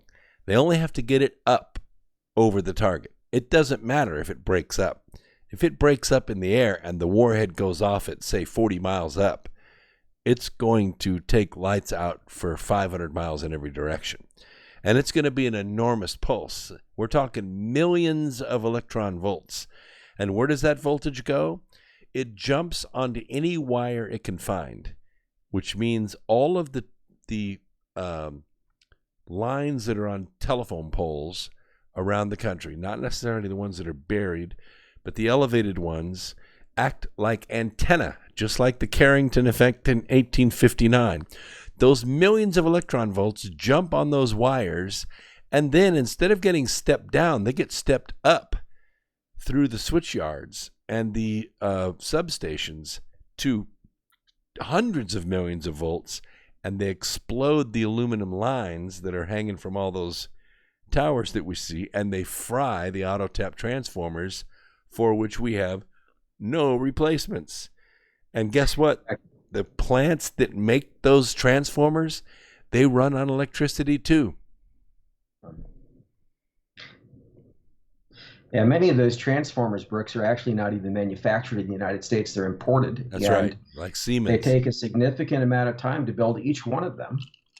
They're expensive, they're big, and they're time-consuming to produce. And so we don't even have backups for the major transformers. If our electric grid goes out, even in the scenario you're describing, we'd have cascading failures that would result in much of the rest of the grid going down. And so there's the issue of how quickly could we get it back up, because we don't have available replacement transformers. We don't have the capacity to put those back together in a timely fashion. But also the reality that our U.S. military to this day is tied into the civilian grid. So, after the backup generators run out of fuel and go down, and we don't have any pumps pumping new fuel, etc., even though our military electric grid is largely hardened in many areas against EMP attack, unlike the civilian grid, because it is tied into the civilian grid and does rely on the civilian grid for power, our whole military could be paralyzed pretty quickly. And, when you're talking about a little country like North Korea that's so impoverished and that has developed this ability, their goal isn't to go to war with us if a war starts. Their goal is to decapitate us right from the start if they can. And being partnered with Iran, et cetera. Iran, it's the same situation. And we had Iran just this week, boasting that, oh, gee, you're bringing an aircraft carrier with all these nice planes into perhaps the Gulf. What a great target. We only need one missile to take all that out. And the reality is the only way Iran or anybody could take all of that out with a single missile is if it was a nuclear warhead. That is the only way. Well, I don't know if they would use nuclear in the Straits of Hormuz, but the missiles that I mentioned, these are very fast missiles. These are supersonic missiles.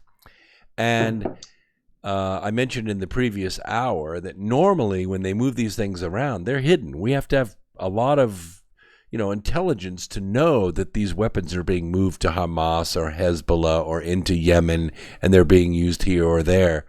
But recently, like the last 3 months, they've let us see where they're moving the missiles. They've let us watch. They want us to know that they're prepared in the Straits of Hormuz. And the Straits of Hormuz is a little bit like, the Grand Canyon. You're sitting on a little piece of water in between bluffs on both sides. And Persia extends for 100 miles behind that. If they decided to cover every square inch of the Strait of Hormuz with supersonic missiles, they could. So they don't need to be nuclear tipped. They only need to get enough of them through to start taking that aircraft carrier apart. Now, as I also mentioned, don't be enamored just because it's an aircraft carrier. If it's an anchor, it's not going to launch a single airplane, because you can't fly an airplane off an aircraft carrier that's not moving. You have to have wind over the deck. That aircraft carrier has to turn into the wind and has to go at flank speed in order to launch aircraft, unless they're VTOL aircraft. And I don't think the Lincoln carries the VTOL aircraft. I don't know. I can't remember if it does or not. But that's basically bait, I think. What do you think?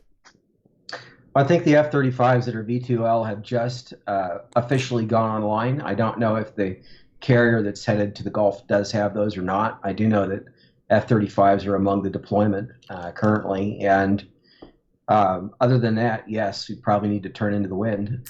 But in terms of missiles, you're right. They can strike us with a bunch of missiles. But they were boasting about being able to do it with just one missile. And to me, that implies that they're suggesting that they have nuclear tipped missiles without admitting to it. Now, whether that's true or not, it depends on what exactly North Korea has shared with Iran, but it's very possible. And I documented that in my book. So I think, Brooks, in reality, the situation is potentially much, much more dire than the public has been told. And I think that this is the reason, one of the reasons, certainly, that President Trump was saying you don't want to know in the news recently to the public. You do not want to know, because he doesn't want to give the public nightmares about the things that maybe could happen. And so the deployment to the Gulf and so forth, I think that's just very precautionary. It's a wise choice, and I think we're at risk right now. Well, again, we have about 3 minutes left in this segment. What I wanted to do was make people aware that all of this that's going on, it's not being planned by Rouhani. I mean, the fact that the Revolutionary Guard has taken over the leadership of Iran right now is not a good sign.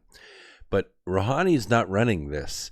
Maduro's not running this. Castro's not running. Putin's not. No, none of these people are in charge of this global, coordinated, multi-front war. And it's financial, it's political, it's military, it's human flesh by the millions being moved around to put pressure on the United States from top to bottom.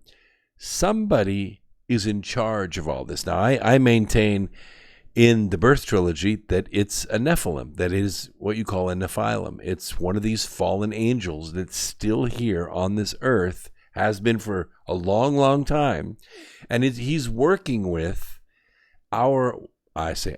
he's working with world leaders to promise them that they can once again have control of the world. You know, they ran the world for 5,000-6,000 years. It wasn't until the United States, America, came along that it upset their apple cart. Once America was established, and we went to war a couple times with this, actually 3 times, once in 1776, once in 1812, and again in 1918, and that war lasted for almost 30 years. We fought them until 1945. We took a short break in there, but that's just the same war. We fought them, and they didn't win. They didn't beat us. So they have to have a much more comprehensive approach, a much more global approach if they're going to beat the United States. Why do they want to beat us? Because they want their world back. Am I right?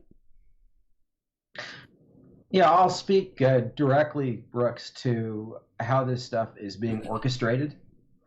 You know, I documented in the Antichrist and a Cup of Tea an historical movement beneath the British monarchy. And if we talk about just the last century, for example, you had Marx and Lenin, tied in with London.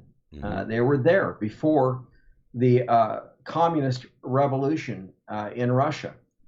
Hitler, tied in with London. So you got socialism and communism and fascism all tied in with London, but of course, capitalism also. the Royal Institute of International Affairs, the Bank of England, modern capitalism tied in terms of our modern banking system, beginning really under the Rothschilds, but nonetheless in London, in England. So all of these things, the major movements that we've seen of governments and the types of governance around the world for the last century plus go back. We're going to let's take a quick break. We'll take a 3-minute break, listen to a little news. We'll come back. This is extremely important that we understand this global relationship. It's bigger than you think, and it's real. We'll be right back after this. Don't go away.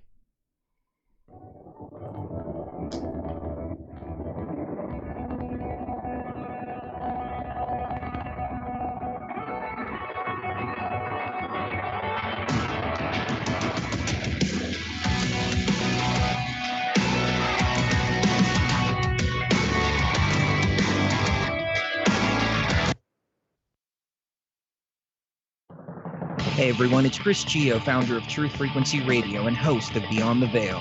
The mainstream media and establishment are running scared right now, and they've prominently featured truthfrequencyradio.com as number 89 on the federal government's hit list, also known as the fake news list, which is essentially a list of sites slated for censorship on Facebook, YouTube, Google, and other social media.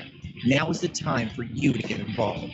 Share your favorite TFR shows far and wide on forums and social media. Tell your friends and family about your favorite shows. If you're a business owner, get in touch with us to feature your product or service right here on TFR. And if you haven't done so already, become a TFR supporter now and get unlimited commercial-free downloads in high quality. Visit truthfrequencyradio.com/sign-up. Thank you for making TFR the leader in independent and uncensored talk radio. Truth Frequency Radio, your protection from deception. Poor water quality is a major health issue, and it's only getting worse. Municipalities can't keep up, standards have dropped, and pollutants are increasing. Where does it all end? It ends by keeping the pollutants outside of your home with HydroCare's advanced systems available at Wave Home Solutions. No less than the best purification materials and processes have been developed by HydroCare to provide you with healthy, clean water for drinking, cooking, and showering. HydroCare far surpasses the competition in removing chlorine, odors, iron, lead, chemicals, limescale, and much more. Don't settle for less when it comes to your water. We'll take care of the toughest water problems for you, whether it's from a city or well source. Satisfaction guaranteed. For more information, call 888-997-WAVE. That's 888-997-WAVE. Or go to bestwater123.com. That's bestwater123.com. Wave Home Solutions for a healthy, comfortable home.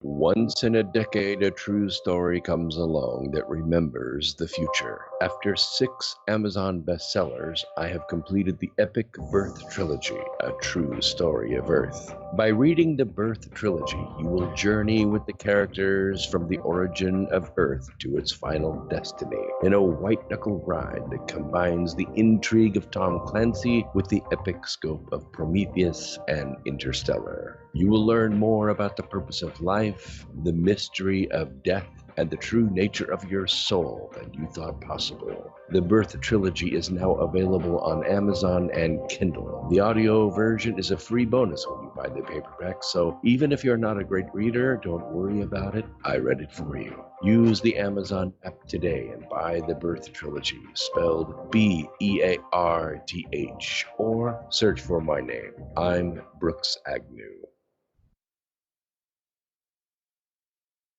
We are TFR.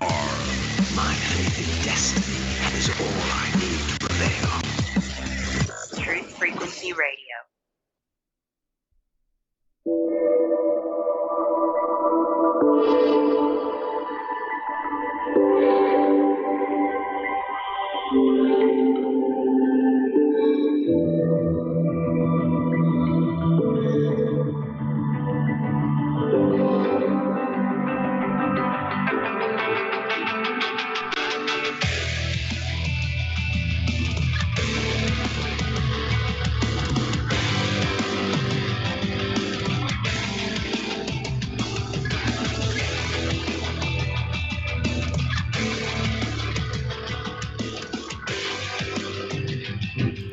Welcome back, Earth Explorers, to America Free Radio. We are at the halfway point. My guest tonight is Tim Cohen, author, public speaker. He's going to be appearing later on this year at a couple of events. We'll have him tell you about that, how to get your hands on this book. Because, by the way, I was just noticing in the chat room that Drudge is now running a story. This just broke between the time we started the program and now. They've run this story that the Iranian Revolutionary Guard is making threats against Israel right now. So this may be escalating while we're talking about this live on this program, but it'll give you an idea how cutting edge we are, how we're right on top of what's going on. And you're not hearing this on Fox. You're not hearing this on any other news broadcast in the world. Just right here, right now, live Sunday night. You people that are here on YouTube, you're part of a leading edge. It's a small audience right now. I've only been live since January. But on TFR, we've been around for 14 years. It is the #1 talk radio program on Sunday nights in America that's live news. Everyone else is running reruns right now. So it's a pleasure to have Tim Cohen on. He's an expert in this area. This half hour, we're going to try and tie this together with scriptural prophecy. We're going to maybe try to lay out for you who the players really are, who the leadership really is, and what is prophesied to happen. Now, that being said, let me qualify this. The scriptures, as prophetic as they are, as wonderfully true as they are, we followed them our whole lives. We learned about God by reading them. But you really have to stretch to find America in the scriptures. The richest, most powerful, most successful nation in the history of the world, and it ain't mentioned in the scriptures. Maybe cryptically, but something this big, this powerful, this world-changing, you'd think would be in the scriptures. It's not, because we're on a new timeline. In 1776, the Founding Fathers read the same book we're reading, and they said, we don't like that future. We're going to choose a new future. We're going to choose a country that's run by God, by God-given rights. We're going to let government serve at the will of the people. Oh, it pissed the world leaders off, believe me, and they've been trying to get it back ever since. But that's my maintenance. Let's take it from there, Tim. What say you? Okay, wow. So let me try to paint a picture. So when we talk about the Middle East today and just Islam globally as a monolithic thing, it's not monolithic. You have great division within Islam, and just as you have the good cop, bad cop scenario in so many areas historically, particularly in conspiracies, we're seeing the same thing in connection with Iran. That's one part of Islam, Shiite Islam, and perhaps Saudi Arabia, Sunni Islam. And they've each got their adherents. They've each got their groups, if you will. The Antichrist, who is foretold in Scripture, as I documented, the Antichrist in the Cup of Tea, received an honorary doctorate in Islam from the oldest seed of Islamic learning in the world, which is in Egypt, quite a while back, but has been titled as a guardian in Islam, etc. He's more on that Sunni side, in other words, playing the good cop side, and is behind the entire push for decades now for this false peace, if you will, with Israel. Iran is on the other side and is not tied in so much with the British monarchy. Previously, it was tied in with the U.S., but now you've got this conflict that's building within Islam that's set to draw in the United States and Israel, more or less on the side of Saudi Arabia, etc., on the good cop side, and Iran and perhaps others on the bad cop side. This is all happening under really the British monarchy, as I documented in the Antichrist and the Cup of Tea. And Brooks, when you talk about the situation of the United States in prophecy, there are a lot of Christians who have said, no, the U.S. isn't there. Maybe the country will be, taken out before the events occur that lead to Armageddon and Christ's return. I actually see the United States in Scripture in three different places. First of all, our national seal, which is, the bald eagle. If you look on the dollar bill, the seal of the United States is that eagle, and it has a cropped off vine in its mouth. That is a symbol that was used for ancient Babylonia. So we're talking about spiritual Babylon in this case, but ancient Babylonia in the Old Testament, one of the symbols that's used to speak of it is an eagle with a cropped off vine in its mouth. In Revelation chapters 17 and 18, you have this woman that's described as the great whore, that all the nations are corrupted by her. And in the final hour before Armageddon and so forth, she's over this city that gets burned with fire, and the merchants of the world are standing afar off, crying over the loss of these riches and so forth. But this woman is described as a harlot, basically as a Babylonian kind of harlot. And a lot of people don't know the history behind the Statue of Liberty, Brooks, in the United States. It was originally designed by the French as the goddess of Babylon, literally. And they renamed it the Statue of Liberty so that, the United States, which had many Christians, would actually accept it from them as a gift. So in a sense, it's almost like a Trojan kind of a thing spiritually, but it's in New York, the city that has the United Nations, a city that's involved in a sense, forming the core part of what could be a future global government. And then the third thing that I see in terms of the United States is the other side. So what I've just described is the bad cop side, if you will, of the United States, the side that is rebellious toward God and that is moving in the direction of the Antichrist, etc. Mm-hmm. The other side is the Christian side of the country, and the side that wants to serve God, wants to help Israel, etc. Very much on the opposite side. More in this case, you might say, under President Trump, Vice President Pence. But in Revelation 11, there's a description of another woman who shines like the sun, and around her head is a coronet of 12 stars. And this woman is described alternately as Israel. It represents the church, Christians. But this woman is given 2 wings of a great eagle so that she can fly to her place in the wilderness where she's provided for. And this in context would be after Israel is attacked. For 3.5 years after that, this woman is provided for in the wilderness. So we're talking about the time when Christians flee from Israel to other places outside of the land, like outside of Judea, because the nation of Israel has been attacked. I bring this up because when we look at the eagle on the dollar bill, between its 2 wings, above its head, is a coronet of 13 stars. 12 stars in the form of a Star of David, a Davidic star with a 13th star in the very center, originally put there to represent the 13 colonies that became the United States. But nonetheless, you could look at that middle star as the woman shining like the sun. The other 12 is the coronet of 12 stars around her head in the Davidic star, representing, in this case, the 12 tribes of Israel, or the 12 apostles, or however you want to look at it, Christ. Sure. But so on the one side, you've got this part of the United States that's going to help Israel when these events transpire.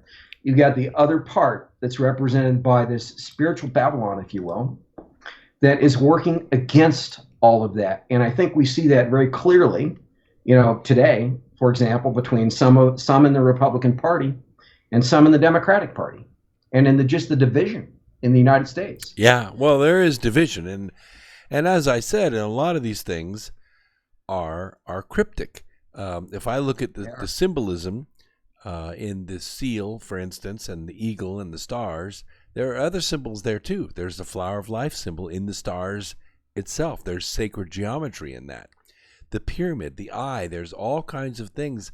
And one of the things that I noticed when the Founding Fathers were setting up D.C., when they were designing it, they designed it not to, be a new city with new designs and new ideas, but a very old city with very old designs and old patterns going all the way back to Masonry. The way that they laid it out, the structures that they built, they wanted America, because it was a new nation and not really respected by anybody at the time, they wanted to show the world that this New Jerusalem had ancient roots. So they went beyond the measure to put these symbols in the formation of this new nation. So I think in a way they were on purpose taking advantage of these prophecies that are in the scriptures so that they would align America with Babylon to give it more prestige. That does not necessarily make it Babylon, but that's my take. Well, I think you have two parts to the United States. You have the part that represents spiritual Babylon. You have the other part that's godly and trying to serve God. And they're in conflict with one another. I mean, we don't have a civil war in the United States today, but we certainly have quite a war of words. Yeah, we have civil discourse going on for sure. And somebody in the chat room said, God bless America. And I said, whoa, God might bless America, but first we're going to have to stop killing our babies. There are things we have to do to get those blessings. Right. And I guess I'll say this, since you brought up Masonry. Freemasonry globally sits beneath the British monarchy. It's part of what sits beneath the Antichrist foretold in Scripture. And when you talk about that pyramid on our seal, there are two sides to the seal of the United States. There's the eagle that we see on one side, of the dollar bill. On the other side, we see the obverse of the seal, the other side of it, kind of like a coin if you could flip it, where there's the pyramid. And a lot of symbolism that ties in fact, with Freemasonry that you brought up. And all of that, when we talk about that, it actually says our conspiracy, at the top of that pyramid in Latin. So there is a conspiracy beneath the British monarchy that has used the United States as well as other nations. Many of the Middle East nations have leaders who are, knee deep in Freemasonry under the British monarchy, in fact. And not everyone knows that. They're not just Muslims, they're pagans. Sure. Also, and they're involved in the occult through Freemasonry. Many of the leaders of the world are, and particularly in the Middle East and the UK, etc. Many leaders of the United States have been. I actually don't know if Trump, I should look this up. I don't know if Trump has had any actual involvement with Freemasonry, but I do know that the United States historically has been heavily influenced by Freemasonry, and I do know that that is true in terms of moving these actors around the world. And the other key point to this is you had occultists like Pike who predicted 3 world wars, Brooks, and there has been an effort almost, you can almost say it's palpable, to try to push the world to a global war and bring this constriction around North Korea and Iran to where they just lash out, and Russia too. And we see a lot of efforts to destabilize the world that they seem on the surface to be political, but I think that there's a spiritual mood behind the scenes to try to bring about World War III, to trigger it. Well, I mean, we have a world now that is at a state that I don't think we've ever been before. We've got this global neural network. We're able to move money. We're able to move freight. We're able to move language and ideas around the world instantaneously. We're in a place where I think we've always wanted to be as a human race, because we kind of think that if we're talking, we're not shooting. And that's when we look at historical war, even going back, of course, in times when, you had to send a letter by Pony Express, but in times like World War I, World War II, there was subterfuge going on. There was miscommunication going on. And right now we have the ability to have very accurate, very lively, very current, real-time communication. The president can pick up the phone anytime he wants, and he can talk to any world leader he wants, and he should be able to diffuse just about anything. But, and Terry brings a really good point up in the chat room on YouTube, the mainstream media, the fake stream media, is complicit in trying to get this conflict to happen. Yes. And we don't understand that, because these people have kids in school too. These people use daycare. These people go to the movies and go to the mall. Don't they realize what a global conflict will do to their daily lives? Why is the mainstream media pushing for this conflict, in your opinion? Actually, Brooks, they're again under the British monarchy. So let's talk about some of those organs that sit beneath the British monarchy, over whom ultimately is the Antichrist, who's part of the British monarchy, that I documented in the Antichrist and Cup of Tea. Those organs, if we go down the ones that are historically talked about, commonly known or commonly referenced, would be the Priori of Zion, the Knights Templar, the Rosicrucians, Freemasonry that ended up incorporating, if you will, those other three that I just mentioned. Witchcraft, organized witchcraft like Wicca. Satanism, of course. Then you get into major false religions like Islam. And then, of course, royal houses around the world that have tried to build up power bases and maintain those over periods of centuries, none of which have been more successful, not even close, than the British monarchy. And then when you get into modern organs beyond that, we had the Royal Institute of International Affairs in the last century, out of which came the League of Nations, believe it or not. And of course, guess who heads the Royal Institute of International Affairs? Today it's Prince Charles. The British monarchy does, though. So out of that came the League of Nations, then came the United Nations. Most of those nations today are Muslim nations, which is why the UN as an organ is constantly, it seems, having all these resolutions against Israel. But, and then of course I mentioned the tying, if you will, of communism and fascism historically to London. Also, you could document historically tied in ultimately to the British monarchy. You've had this series of experiments put out ultimately under Satan and the fallen angels using the British monarchy, particularly in the last century, and we're seeing the fruit of that today now developed in the world. And I brought this up because there's another organ called the Committee of 300. A whole book was written on that by that very title, and that too sits beneath the British monarchy.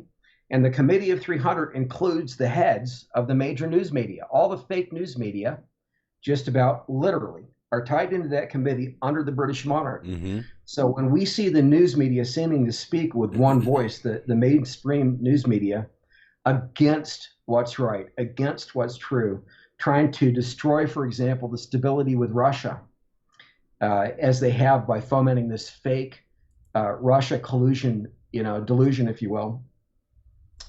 What we are really seeing is this spiritual thing under Satan and then the Antichrist playing out in so many areas that the public just doesn't realize that it's all being orchestrated from the top somewhere. Sure. And actually, it's all coming from the British monarchy. Well, I think the people do realize that it's being manipulated from the top, because this program and other programs like us, we've said, okay, look, let's play a montage of all the news actors saying exactly the same very weird line, like dangerous for our democracy. They all say the same line because they all get the same notes. There's also another set of players in this. I call them the tech giants. Breitbart News calls them the masters of the universe. There are three men. Three men. We're talking about Google, Facebook, and Twitter. And under them, of course, Instagram and YouTube. They basically control the general public's access to information. I was in meditation yesterday and had the craziest conversation with someone. They asked me the question, what is the greatest benefit of the internet? I said, well, it's to be able to find things, right? We can find anything we want to find, and we can do any kind of research we want.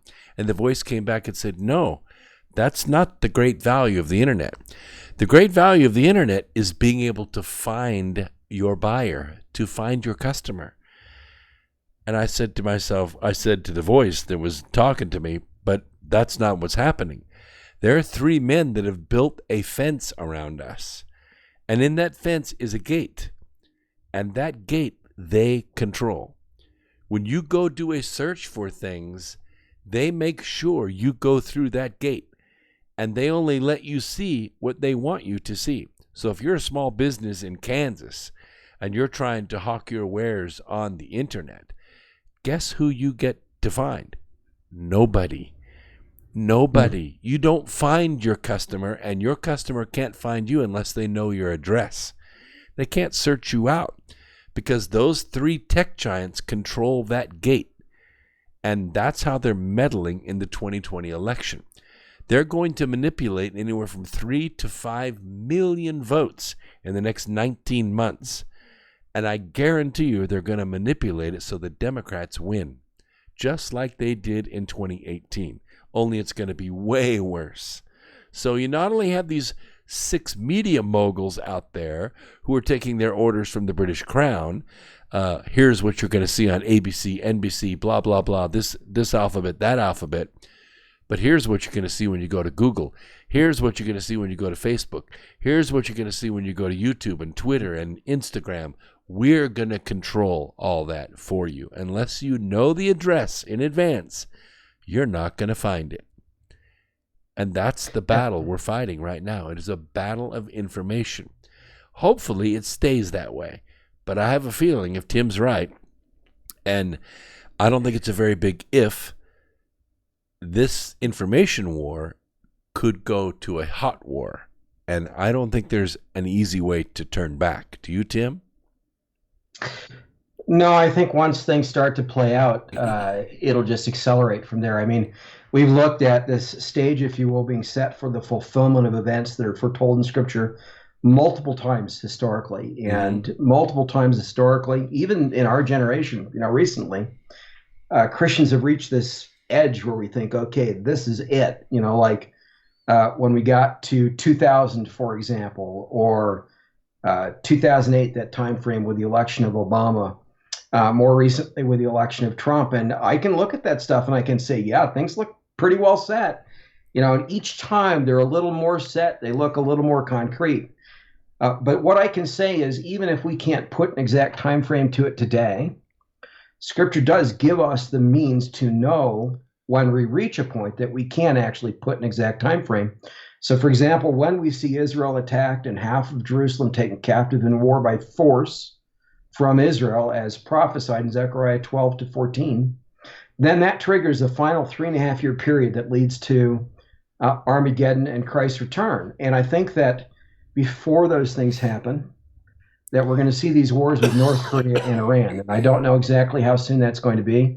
Yeah. I have been very concerned that they might have begun by, mid-January this year. They haven't.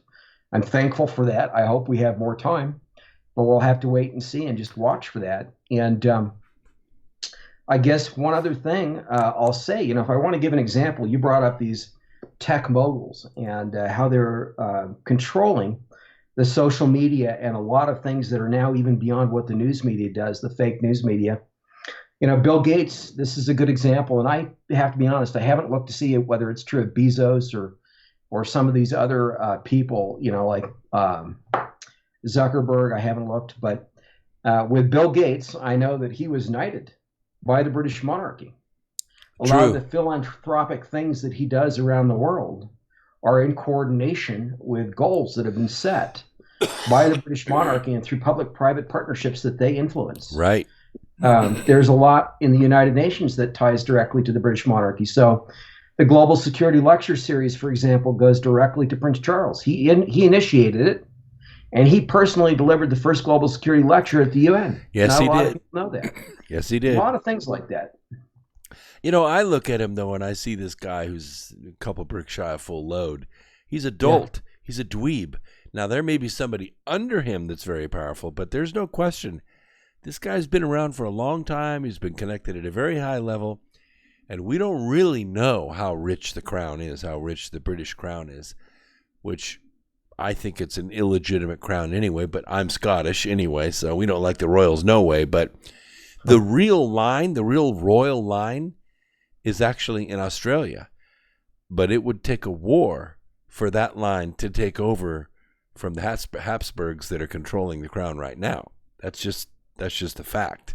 So the bad guys are in charge, but we've been talking for the last hour about who's giving these nations their orders. Why are 6 of our enemies in Venezuela right now? Who gives a rat's behind about Venezuela?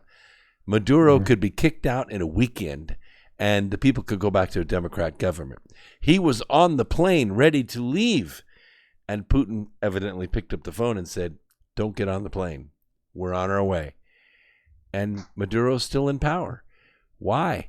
Because those 6 nations are trying to set up shop in Venezuela as we speak in our hemisphere. Why? Because they're all taking orders from somebody. Who are they taking orders from, Tim?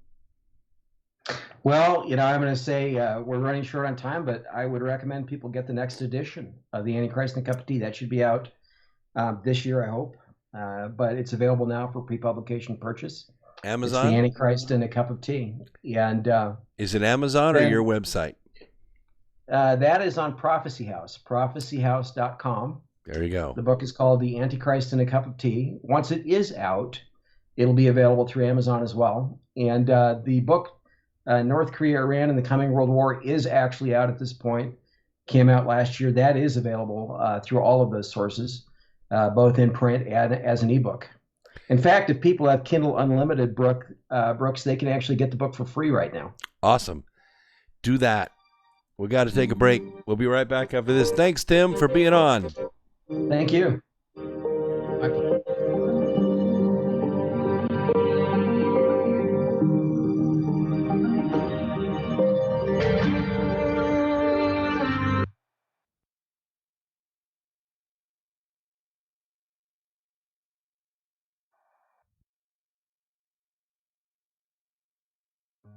Hi, my name is Ella, and I'm 10 years old.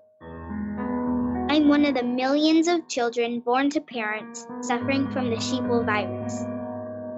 Symptoms include the inability to think for oneself, the attention span of a goldfish, and a strong belief in government and the mainstream media. It is estimated that 1 out of every 2 children are being raised by parents infected with the sheeple virus. But there is a cure. For as little as 19 cents per day, you can become a TFR supporter and help children like me get their daily dose of truth. Together, we will make sure every child has protection from deception. Investigations in the Capitol. Storm damage. I'm Evan Haining. House Democrats are suiting up for another week of battles with the Trump administration.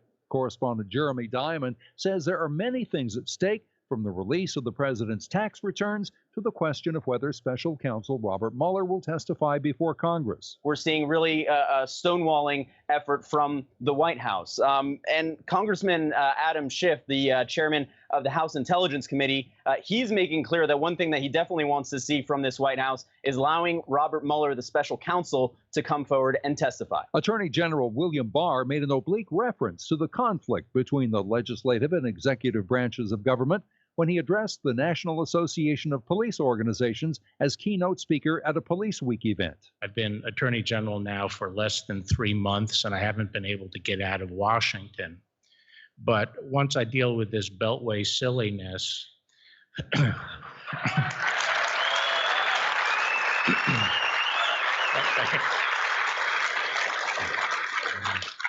you'll be seeing me. Barr's refusal to publicly release the full version of the Russia report is one major issue, as Democratic Senator and presidential candidate Kamala Harris told CNN's State of the Union. I think it is fair to say that we are looking at a crisis, not only of confidence, but potentially a constitutional crisis. Water rescues and road closures. For days, heavy rain has pounded the southeast, leaving residents searching for higher ground as floodwaters engulf their homes. We've already had 18 houses underwater, that's had so much water in them, a foot or above. So we've been really, really upset. Some parts of Louisiana saw several inches of rain fall overnight, leaving some roads impassable. Correspondent David Daniel in the Northeast, AccuWeather reports a little snow whitened the Catskill Mountains and the Berkshires. I'm Evan Haining. Wherever you are, make it Truth Frequency Radio.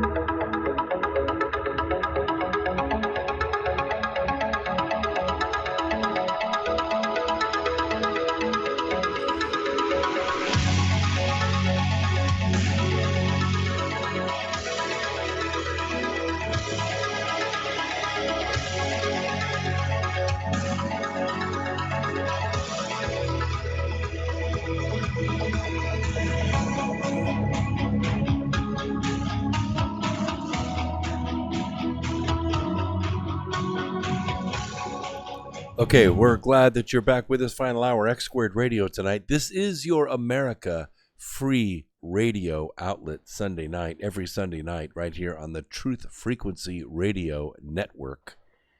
This is where the Truth Freaks hang out, and we do let our Truth Freak flag fly here.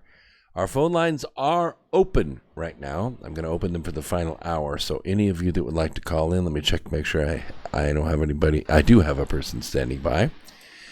So we're going to bring in New Jersey and talk to them here in just a second. As soon as I open up this board a little bit bigger here.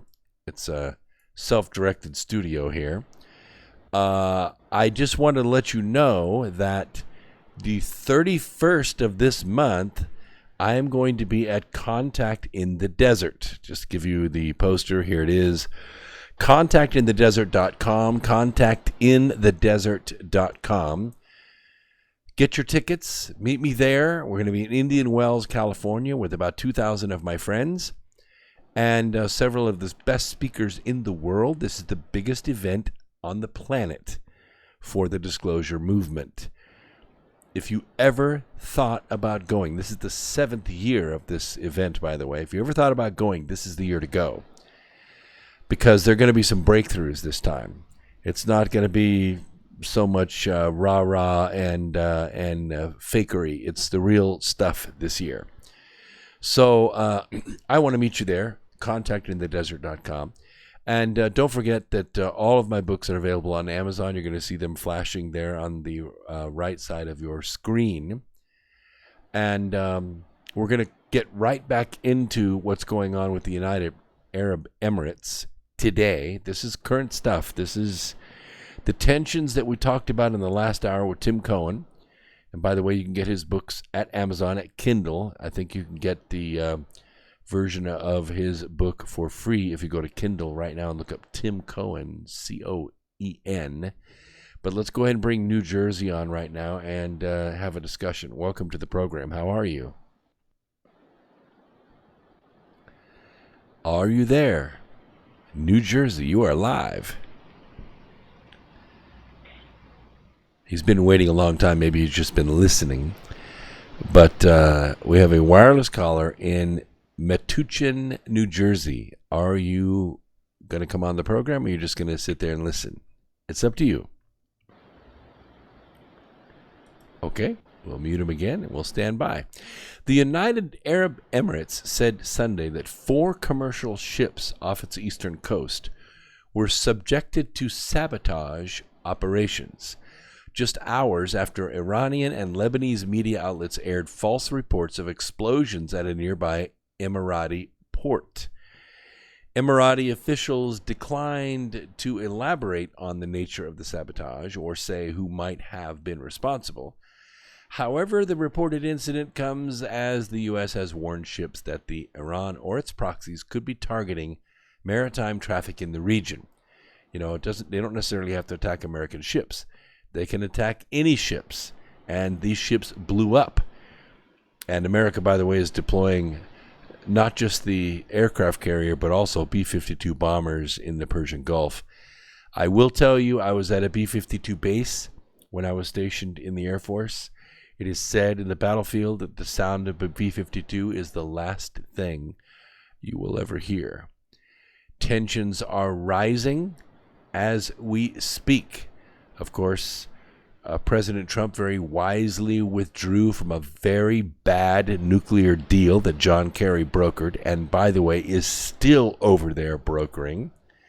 Yes, John Kerry is Logan acting right now over there against federal law, and he could be in big trouble.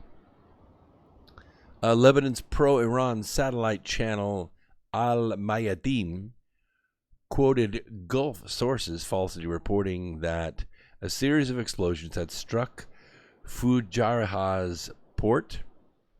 State and semi-official media in Iran picked up the reports. The Associated Press, after speaking to Emirati officials and local witnesses, found the reports about an explosion at the port to be unsubstantiated. The port is located about 140 kilometers from the Strait of Hormuz. That's about pretty close to 90 miles, 85, 90 miles. That's a pretty good distance even for there. It is seen as strategically located, serving shipping routes in the Persian Gulf. Watch for your fuel prices to be going up in the next couple of days.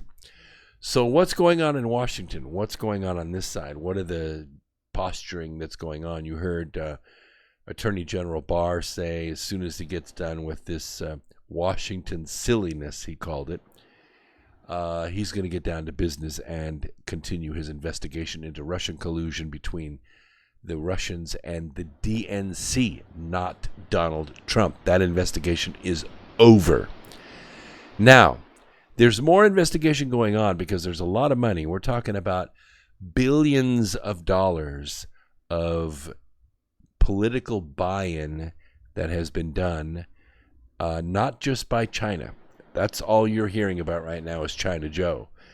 But there's more to it than this. House Intelligence Committee Chairman Adam Schiff, Schiff for brains, the Democrat from California, he said on Sunday that Joe Biden's Ukraine corruption scandal should be off limits as the 2020 U.S. election approaches, and that President Trump shouldn't be allowed to investigate or encourage Ukraine to investigate. Really? Really? That's like, why not? Because that's a crime. To elicit foreign money into a U.S. election is a crime. It's what you accused Donald Trump of doing. What was it, $100 million in Russian money that the Russians gave to President Trump before he was president to bail him out of his financial conditions? Get serious, people. Biden's come under fire for a March 2016 incident in Kiev. By the way, we did not know who the presidential candidate was going to be in March of 2016. No, we didn't. We didn't know until May 26th, 2016, who the presidential candidate was. We did not know who the nominee was because there were 3 people that had a pathway to 270 in March of 2016. Yes, 3. Jeb Bush, Ted Cruz, and Donald Trump. We did not know who the nominee was going to be. So Biden and his son were in Ukraine. And what happened was Biden threatened Kiev, that's the capital of Ukraine, in which he threatened to withhold $1 billion in U.S. loan guarantees to Ukraine unless President Petro Poroshenko fired his head prosecutor. You know why? The head prosecutor, General Viktor Shokin, who was leading a wide-ranging corruption investigation into, guess what? Burisma Holdings. Burisma Holdings, as it so happens, is China Joe's son, Hunter Biden. He sat on Burisma's board and was indirectly paid as much as $50,000 a month. That's pretty good money in anybody's book. I mean, that's as much as Chelsea Clinton makes working for NBC. Yeah, $50,000 a month. And I'll bet you China Joe's son, Hunter, was giving more value added to Ukraine than Chelsea was giving to NBC. Anyway, here's what Biden said. I said, you're not getting the $1 billion. I'm going to be leaving here in, I think it was about 6 hours. I looked at them and said, I'm leaving in 6 hours. If this prosecutor is not fired, you're not getting the money. And guess what? They fired him. And Biden bragged about it. Biden claimed he didn't know Hunter was on the Burisma board for an entire 2 years. By the way, Hunter reportedly joined the board in April of 2014, right in the middle of the Obama administration. 2014, right smack dab in the middle. 2 years before Biden's threat.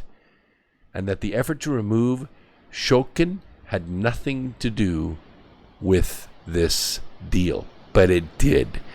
Shokin was fired because he attacked the reformers within the prosecutor's general office. And this should be completely off limits to Trump, according to Adam Schiff. Schiff told This Week that Congress should take up a legislation banning political campaigns from working with foreign governments in an effort to influence U.S. elections. Hello? That's exactly what Joe Biden was doing. He was having the election influenced by Ukrainian money. It was a quid pro quo. It was espionage at the highest level. And now Schiff is conducting what's called obstruction of justice to prevent this from being investigated. So, in March, The Hill's John Solomon, you know who he is. He's an excellent reporter, impeccable credentials. He's going to win the Pulitzer Prize again. He revealed that Ukraine's prosecutor, General Yuri Letsenko, has launched an investigation into the head of the Ukrainian National Anti-Corruption Bureau for allegedly attempting to help Hillary Clinton defeat Donald Trump during the 2016 U.S. election by releasing damaging information about a black ledger of illegal business dealings by former Trump campaign chairman Paul Manafort. Well, guess what? That's when Manafort wasn't working for Trump. Manafort was working for Obama. Yeah. Trump made a comment that he should ask Barr to investigate Joe Biden's foreign ties. And suddenly, like magic, now the entire left is saying presidential candidates shouldn't be spied on. How about that? Meanwhile, President Trump told Politico on Friday that it would be appropriate for him to ask Attorney General Barr about launching an investigation into Biden or his son Hunter. Certainly, and I quote, "Certainly it would be an appropriate thing to speak up to him about, but I have not done that as of yet. It could be a very big situation." The New York Times earlier this month reported on Giuliani's efforts to investigate and publicize the issue. By the way, he was supposed to go to Ukraine himself, like Perry Mason. Giuliani was going to go to Ukraine. He was going to get the evidence. And guess what? At the last minute, he decided not to go. You know why? He stated why. He said, "There's some pretty bad players over there. Not sure I should go over there at this time." Now you understand how big the stakes are. They're huge. They're enormous. Big stakes, big things going on. So, by the way, you notice I'm wearing my Convention of States hat. You can get one of these by going to cosaction.com. cosaction.com stands for Convention of States Action.com. You can get a cool hat like mine, wear it, people go, "What's that hat? That doesn't say MAGA 2020. Nope, it doesn't. It says Convention of States. We covered it last week. If you missed it, go back and listen to the archives last week. You'll know all about the Convention of States. If you're still in the dark, get the book, Alienated Nation, The New Path to Liberty. It was a #1 bestseller. There it is right there, Alienated Nation. Amazon or Barnes & Noble. Either way, this book comes in audio as well for free. So you get the Kindle, the Nook, or the paperback. You get the audio for free. Go get it. Read it. You need to brush up on it. So I want to talk a little bit about the proxy war in Venezuela.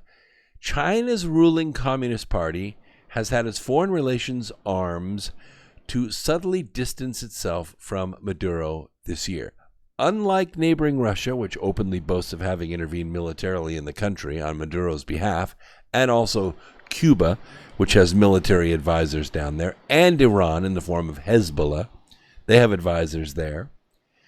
Well, Marco Rubio suggests that Beijing may be distancing itself from Maduro because the tide has been shifted so definitively against him in Latin America, and the rest of the region may sour on investments with China if it interferes to help him.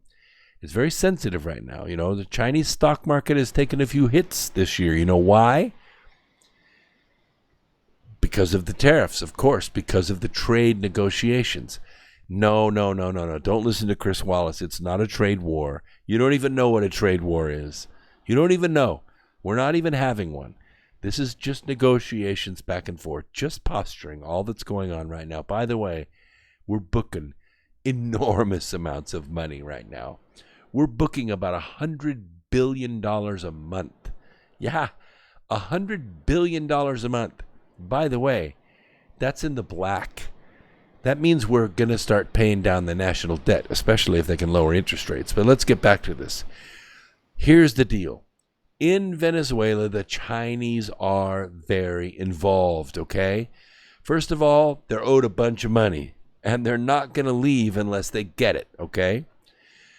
And they want to get paid, right? So the number two is that they are single-handedly helping conduct the internet control operation in Venezuela, just like they are in China. Oh, who would that be? Oh, let's see. Google, right? The dragon, the Google search engine that limits what people can see, what they can get to. They built it for China. They're going to install it in Venezuela. Why? Because they don't want Venezuelans to know the truth. They basically have taken a commercial version of their great internet firewall, and they gave it to Maduro. They gave it to him so he can limit what his people get to see. Okay? Maduro's regime regularly cuts nationwide access to the internet to prevent Guaido and other opposition leaders from being able to communicate with the masses and organize the rallies against them. Is it working? No. They're still hitting the streets in pretty good numbers. Guaido, according to Rubio, has no access to the media. Anytime he tries to speak or communicate on social media, they just turn it off. Every time he holds a rally, they shut down the internet. How would you think, what would you feel if that happened in this country? Every single time there was a Trump rally, they cut the internet. What?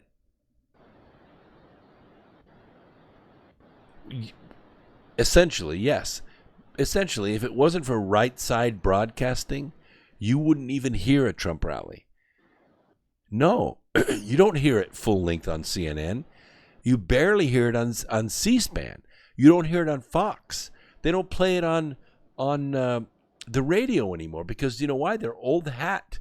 They think, oh, it's not news. We'll keep playing Hannity. We'll keep playing Rush. We'll keep playing, Andrew Wilkow or Mark Levin. Nah, we're not going to play those rallies anymore. We got important things to do. We got stuff we got to sell. No. That's the same as shutting down the internet. That's the President of the United States speaking like a fresh State of the Union every single time he has one of these rallies. He's speaking directly to the people. The only service that covers it is right side broadcasting, YouTube. And guess what will happen if Google decides to demonetize and take out right side broadcasting? You guessed it. The same exact freaking thing that's going on in Venezuela. Except instead of cutting off President Guaido, they're cutting off President Trump. Okay? On the Venezuelan issue, China upholds the UN Charter and the basic norms governing international relations. That's the spokesman, Geng Shuang. We insist that this issue should be resolved through inclusive political dialogue and consultation under blah, blah, blah, blah, blah. It's the same crap, okay? It's just talk. It's a fancy way of saying, no. We're going to cut off the internet because we have the engine to do it. That's what they're saying. I'm not going to read all this. It's nothing but Felder garb. All you're going to do is get junk. So in addition to allegedly controlling the Venezuelan internet, the Chinese government used telecommunications against ZTE to build a replica of its social credit system. You know what that is, right? You have a bad look on your face today. Demerit. Oh, you were late going to work today. Demerit. You spoke bad about your boss today. Demerit. You invested money in General Flynn's defense fund. Demerit. Social credit system. We have the same thing. We have the same thing in this country. It's called the slave score. I'm sorry, you call it the FICO, but it's the slave score. Yes, you're rated by your traffic tickets, your bad checks, your late payments, your bills that you don't pay, taxes overdue, job changes, inquiries on your credit. You're ranked by all this stuff. You're given a slave score, and it has way more effect on you than you think. Not just the interest rates you pay on credit cards, but if you're going to dating sites, you're trying to find a wife on, say, eHarmony or a dating site of some kind, your credit score plays in. Yes, do you know 67% of women won't date a man with a bad credit score? It's going to affect your life. It is a social credit system that our government's running. The socialist government branded this new system. You're going to love this name. It's called the Fatherland Card. The Fatherland Card. It gives the regime control over what Venezuelans buy, and it helps track Venezuelans' public statements, their social media, your tweets, your Snapchats, your Facebook posts, articles that you grab and share. All of that stuff, you are graded on that. And anything that can be interpreted as political activity, like this radio program, without this Fatherland Card, the Venezuelans cannot access the little food, medical care, and fuel left in the country. Sound familiar? Soup lines? Roosevelt's government? Outside of Venezuela, Beijing has worked to promote its Belt and Road Initiative. This is known as the BRI. Where? Not Asia, Latin America. Brazil, Argentina, Uruguay, Paraguay. Yes, Costa Rica, absolutely. Now, while the BRI is nominally intended to rebuild the ancient Silk Road, the major trade route connecting Asia to Europe, Chinese officials have convinced several Latin American nations to agree to major infrastructure projects in the region. You know what those are, don't you? Dams, roads, coal-fired power plants. Yes, of course, China controls the debt on it. Of course, Venezuela owes China a lot of money for the infrastructure that's been put in place. Absolutely. As the preeminent communist country in the region, Cuba has taken the lead in promoting the BRI. But 18 Latin American countries have joined to varying degrees. You remember a little thing called BRICS, don't you? BRICS, Brazil, Russia, India, China, and South Africa, and another 124 other nations involved in that. That's what we're talking about. That's the BRI. In February, Administrator Kurt Tidd, the head of Pentagon's Southern Command, Admiral, he described the Belt and Road, the head of the Pentagon's Southern Belt and Road, as providing ample opportunity for China to expand its influence over the key regional partners and promote unfair business and labor practices. Increased reach to key global access points like Panama create commercial and security vulnerabilities for the United States. If they cut off the Panama Canal, the entire eastern seaboard of the United States is shut off to Asia. Yeah. Because all that stuff comes to the West Coast and is trucked across the country. Unless it goes through the Panama Canal. Then it drops into New Orleans, to Florida, or New York. Virginia absolutely cuts them off. Talk about slicing the country in half.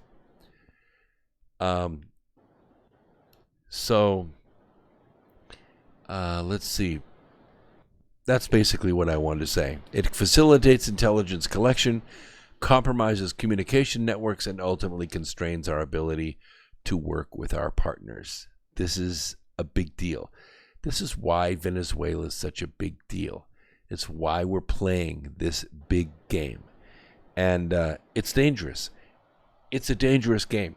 We're going to take a quick break. Don't forget to go to Amazon. Don't forget to sign up for Contact in the Desert. ContactInTheDesert.com. We'll be right back after this. Don't go away. More X Squared Radio coming at you. Final segment.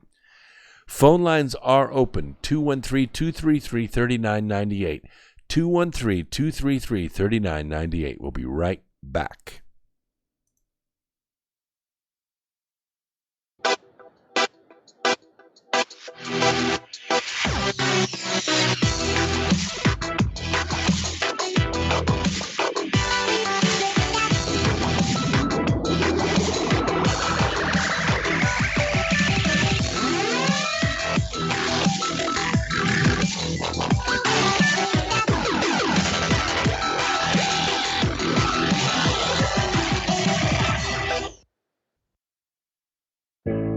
The reviews for Extendivite are amazing. Here are some from Amazon. September 2018. Extendivite works in keeping my blood pressure in the normal range. I've been using Extendivite for many years now. May 2018. Great product. I use regularly and I rarely get sick. March 2018. This product has relieved what appeared to be angina pain in my chest and shortness of breath after climbing stairs. I'm quite happy about it. February 2018. My husband, son, and I have been using this product for a few months now, and we have noticed an improvement in our joints and blood pressure. Tell us your story. Get Extendivite today. To order, call 1-877-928-8822. That's 1-877-928-8822, or visit heartdrop.com. Extend your life with Extendivite. Do you want to lose weight but have no idea where to begin? The Fast Start Diet, a 3-day weight loss plan, is the answer. 3 days of nutritionally balanced, calorie-restricted meals delivered right to your door. No shopping, no measuring, and no cooking. Everything is prepared for you and ready to eat at home or on the go. The Fast Start Diet has all the amazing benefits of intermittent fasting without starving. We've helped thousands of people who have struggled to reach their weight loss goals. Isn't it time we helped you? With the Fast Start Diet, you'll lose weight and feel great. Find us on Amazon or go to faststartdiet.com and use promo code POWER to get $10 off your first box. As a special bonus, we will include our #1 rated Lipo3 appetite suppressant spray free with your order. Whatever your diet plans are, start with us at faststartdiet.com and use promo code POWER. For 5,000 years, the world was ruled with wooden ships by one man. 242 years ago, a small group of free men crafted a new nation built on liberty and freedom. Global elites have been fighting to destroy this new nation called America ever since. Based on actual events, Charm of Favor tells a true story of how they corrupted the election system. They infiltrated federal agencies and murdered witnesses, judges, and even presidents to keep from being caught. Now, the largest and wealthiest crime syndicate the world has ever known has been drawn out of the shadows.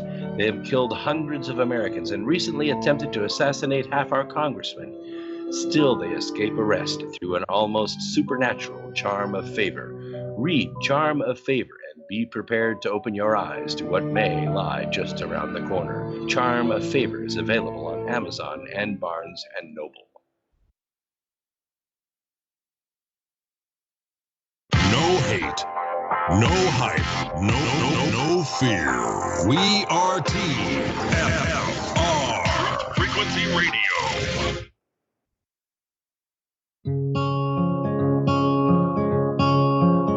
I've been waiting for this moment since my first breath in.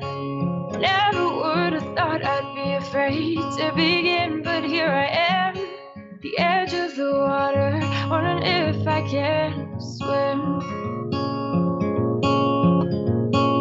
Never seem to notice all the days pass through, but in this final moment, I'm still chasing the truth. I want an explanation why I can't stay here forever in my youth.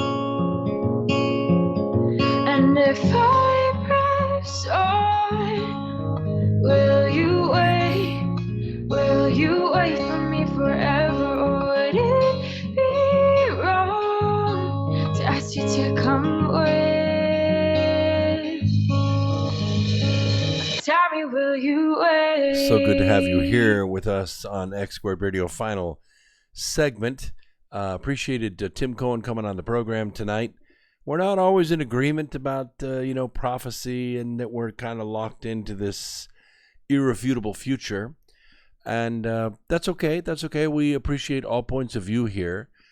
Some of the things that we do agree on is that great patterns, great powers are at work here, and it is a coordinated effort, and it's being coordinated on a very high level.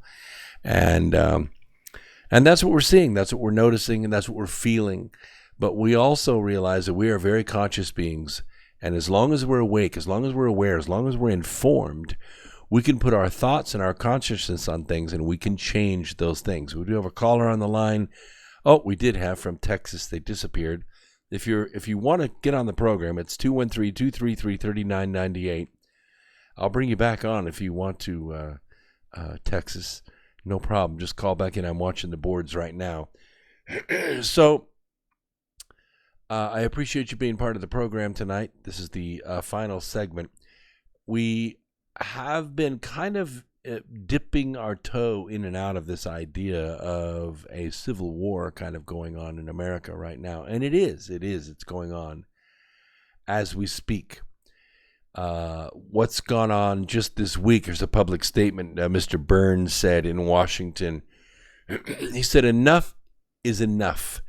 Despite spending millions of dollars and countless hours on an investigation and found nothing, some want to keep this nonsense going. There are real issues in our country, and this whole sideshow is a complete waste of time. Let's move on." It is a statement that rips the subpoena that just came from our senator, Senator Richard Burr. I'm not happy with him. I called his office this week. I know him. I spent an afternoon with him talking about my electric truck face-to-face in the yard over at the university in Fayetteville. And at the time, I thought he was listening. We had a grand opening at our plant. Him and then candidate Tillis, who wasn't senator yet, and our governor, Pat McCrory, had a meeting with the undersecretary of the EPA and celebrated the introduction of our electric truck to the market. And we had about 500 people there. It was a great event. I supported Senator Burr at that time. But I called his office and said, "I am officially withdrawing my support from you." And it doesn't go lightly, because it's not just my vote. There are hundreds of votes that listen to me in this area. And I'm here to tell you, Richard Burr is not going to win his next election. He's done. He's out. And North Carolina is furious. Furious. And Senator Rand Paul and Minority Leader Kevin McCarthy, who's also from North Carolina, and Representative Devin Nunes, who's from California, and several other members of Congress. No Republicans on the Senate Intelligence Committee are publicly defending Senator Burr or the subpoena at this stage of Donald Trump Jr. In fact, when asked on Wednesday evening, no Republican members of the Senate Intelligence Committee would publicly support the subpoena. None of them would back Burr. They're all mad at him. He won't even tell why he even wants Donald Trump Jr. to come in, even though he testified for 25 hours last year. And they said, "Yeah, we don't need to speak to you anymore. You've satisfied us." Now, all of a sudden, Mitch McConnell says, "Well, this investigation is closed." Now, one of his senators, a Republican, wants to subpoena Donald Trump Jr. Richard Blumenthal comes out and says, "And by the way, if he doesn't come, we're putting him in jail." That's harassment. That's harassment. That is called witness tampering. Okay, these GOP senators who are not publicly defending Burr on the subpoena include the offices, John Cornyn from Texas, who's up for re-election in Texas in 2020, Tom Cotton from Arkansas, Susan Collins, Ben Sass, Roy Blunt, Marco Rubio, Jim Risch. These are all the offices of Republican members of the Senate Intelligence Committee, and they all vote no. What are you doing? This done. We're moving on to the next thing. While no members of his committee are publicly defending him, there are actually no Republicans anywhere, not even on the committee, who are defending Burr's rogue subpoena. This is called a civil war. Rogue is taking orders from somebody, as is somebody else, Mr. John Kerry, because he's at it again. Trump has accused him of violating the Logan Act, which he is, which means he's negotiating in bad faith with an enemy of the United States against the wishes of the president. That's a violation of the Logan Act. It's a federal crime. They bury you under the jail for that. Although I don't think anyone's ever been successfully accused under it. And I think that's why John Kerry does it, because he's like, ha ha ha, you're not going to do anything against me. I am heir to the Heinz ketchup fortune. In 2018, Kerry admittedly met with Iranian Foreign Minister Javad Zarif 3 or 4 times to discuss Obama's nuclear deal with Iran that Trump ended, by the way. It was over. It was done. And yet Kerry went back and negotiated. Negotiated what? Like, oh, in a little bit we're going to get rid of Trump, so don't give up on us yet. Trump said he shouldn't be doing that. That's a very nice way of saying, you better shut the hell up, John Kerry, or you're going to jail. So what about this new American Civil War? You know, it's really getting serious. The globalists are now fighting on multiple fronts with their propaganda press covering every route of escape. Events are rapidly coalescing to the inevitable conclusion that America must either rise up and defend itself or fall to the lawless, lunatic leftists and globalists who seek to destroy it from within. Soon it will be time for President Trump to take decisive action to eliminate the domestic enemies of America. And by the way, there's a long list of them. And restore the rule of law to this sovereign nation of America. Although I don't have any special inside information about Trump's plans, not really, it's all intuitive, an analysis of accelerating events points to an historic showdown as pro-American forces, like this one, face off against anti-American traitors throughout every level of government and society. Speaking of that, this week, just for giggles, I put the term traitor into Google just to see what would come up. You can do it too. You know what I got? 2 pages with 2 names on it. Trump and Edward Snowden. And I thought to myself, I kind of slapped myself in the forehead, like, did I forget to clear my cache or something from 2 years ago? What does Edward Snowden have to do with anything? 2 names, Trump and Snowden. That's what Google's pushing. That's what Google put in the search engine. That's what's coming.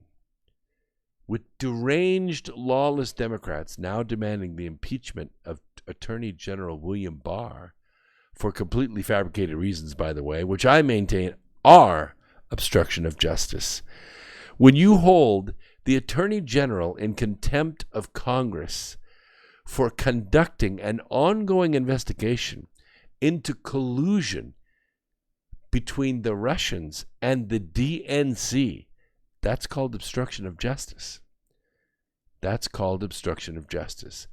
They don't like the fact that he won't go along with the Russia collusion hoax that was fabricated by the treasonous deep state. We didn't go completely into John Solomon's report. You could hear about it on the news probably right now. I mean, it is everywhere. It's everywhere. And this is before the FISA documents are being declassified. The president needs to know that we, the people, wholly support his efforts to drain the swamp and lock them up. We are the law-abiding patriots and defenders of both First and Second Amendments. And we are ready to back President Trump's decisive commands with city by city, county by county, state by state defenses to identify and arrest all enemies of America who are attempting to destroy this nation from within. Seriously? Yes, seriously. We're letting it go. We're turning our cheek again, and this is not the time to do it. And to be clear, I am talking about Americans. I'm not talking about foreign citizens. I'm not talking about all these little minorities that have cropped up out of one closet or another. I'm not talking about that. I'm talking about Americans. From idiotic lunatics who would push America into an all-out economic collapse like Alexandria Ocasio-Cortez, to high-level treasonous criminals who armed America's enemies with missile technology and nuclear technology and spy technology, drone technology, hypersonic missile technology, and leaked U.S. military secrets to China, China Joe, and to Ukraine, Hunter Biden, and Barack Obama. All those who threaten the United States of America have got to be identified. They can't be allowed to disappear into the crowd again. You and I are losing faith in America because we don't see justice. We're losing faith in the rule of law because we see people who don't obey the law and nothing happens to them. They don't get arrested. They don't get raided. They don't have their assets seized. They don't have their rights read to them. They're not arrested. They're not indicted. They don't go to court. They just walk around like nothing's happening. And they're not subpoenaed to court. I don't have any special inside information here. I'm not saying that I do. I'm just saying we're losing our faith. And I don't want to. I want to have faith in America. I want, if need be, to deploy enough forces to go after the enemy combatants that are hurting America right now. And it's big. We're talking about deplatforming a movement of subterfuge, of espionage. Okay? The CEO of every tech company, Google, Twitter, Instagram, Facebook, YouTube, these people are culpable because I already showed you the proof. The things that they're doing in Venezuela, that they're doing in China with the BRI, it's exactly what they're going to do here. They're already doing it. They're already doing it. What? I mean, a lot of people have stopped using Google. A lot of people have quit Twitter. Look at Woods. He's gone. Okay. Has he started up another social media account somewhere? No, he hasn't. A brilliant mind with 1 million followers, just gone. Roseanne Barr, gone. Laura Loomer, gone. She's the most famous journalist in the world under age 26 years old. Laura Loomer, yes, she's the most famous journalist in the world under age 26. Gone. Banned for life. Yeah. Julian Assange, worthy of the Nobel Peace Prize. He's been nominated twice, once here and once by Japan. More than 1 year. He's in prison. Why? Because he reported something that indicated that Americans went after collateral damage and murdered reporters. From Bloomberg. You'd think Bloomberg would come out and say, hey, they gunned down our reporters and laughed about it. We have the recordings. We have the freaking video. But what does Bloomberg do? Bloomberg just lines up right behind this globalist media calling for the head of Julian Assange. They're culpable. The domain names of all these tech companies and financial companies should be seized. They should be seized by the State Department and held in escrow until such time that the corporations sign consent decrees that guarantee the freedom of speech and freedom of commerce for all Americans. You cannot interfere in commerce. It is a federal crime. Interference of commerce is a federal crime. You can't stop a company from doing business unless that business is illegal, which it is not. A lot of these companies sell shoes, CBD, hats, software, news, TV content, radio stations like this one. We're blocked. We're limited by the tech giants because they don't want our news getting out there. They don't want people to hear what you're hearing right now. And that's wrong. That's not what this country is about. RICO, this is organized crime, racketeering. The RICO Act can be used to bring felony criminal charges against all these engaged in these activities. Shadow banning, deplatforming, algorithmic censorship. I was a victim of it myself just this week. We did an audit. One of my websites that sells the book Charm a Favor that you can see right now on the screen. It has a regular site and it has a mobile site. The mobile site is accessed by over half the market. What we noticed is we had a drop in sales of Charm a Favor. We saw a dip in our analytics. So when we went to do a website audit, guess what we found? The mobile site had been deleted from our server. Somebody got in the server and deleted a whole website. Of course, it's a good thing we do these audits, and it's a good thing it's my server. So I was able to go into my archives, pull that website again, upload it again, and change the password. And we have a pretty good firewall. Pay a lot of money for that. We pay a lot of money for that. Somebody did not like Charm a Favor selling, because Charm a Favor is about a true story of the rise of the Clinton crime syndicate. It names names. It has the power to take this syndicate down once and for all. So this deplatforming and censorship and shadow banning and interference has been going on for a long time, and we the people are sick and tired of it. And we want these RICO laws to be used to go after these big organizations. This is organized crime on a very high level. Every fake news media organization that actively participated in the sourcing and publishing of fabricated leaks, what were intended to further the political coup effort against President Trump and the American government, should have its conspirators arrested and removed from public influence. We're talking about CNN, the New York Times, the Washington Post, BuzzFeed, among others. They have collapsed into what we call journo-terrorism. It ain't free speech. It's journo-terrorism.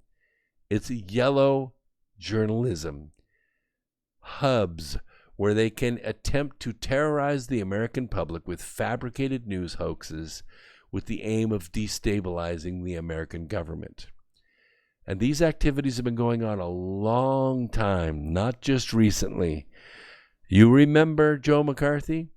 It was called the McCarthy era. He was going after a lot of these communist outfits. You know why? Because they were communist outlets.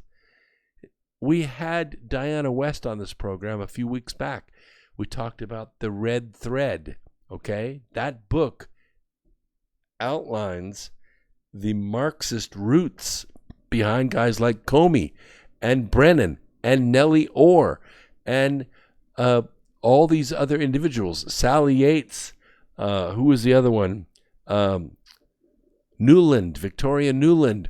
These individuals have long histories going all the way back to their college days of being anti-American.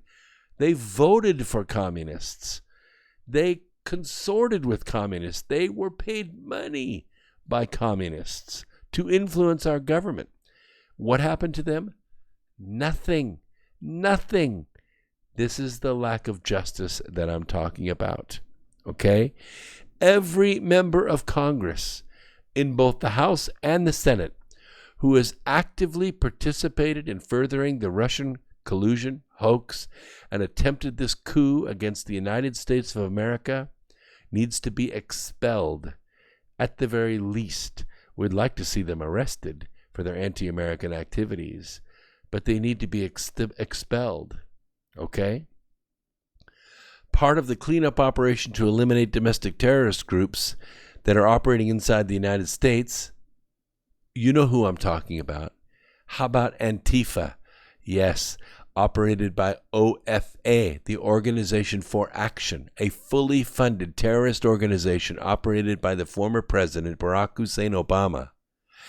Antifa must be designated a domestic terrorism organization.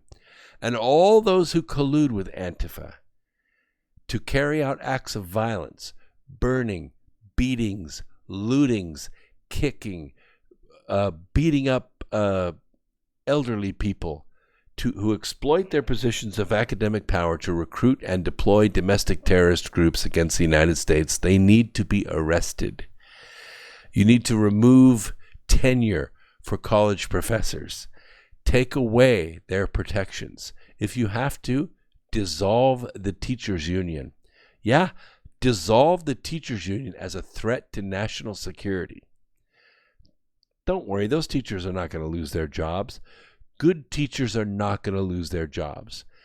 Bad teachers will lose their jobs and should lose their jobs. And guess what?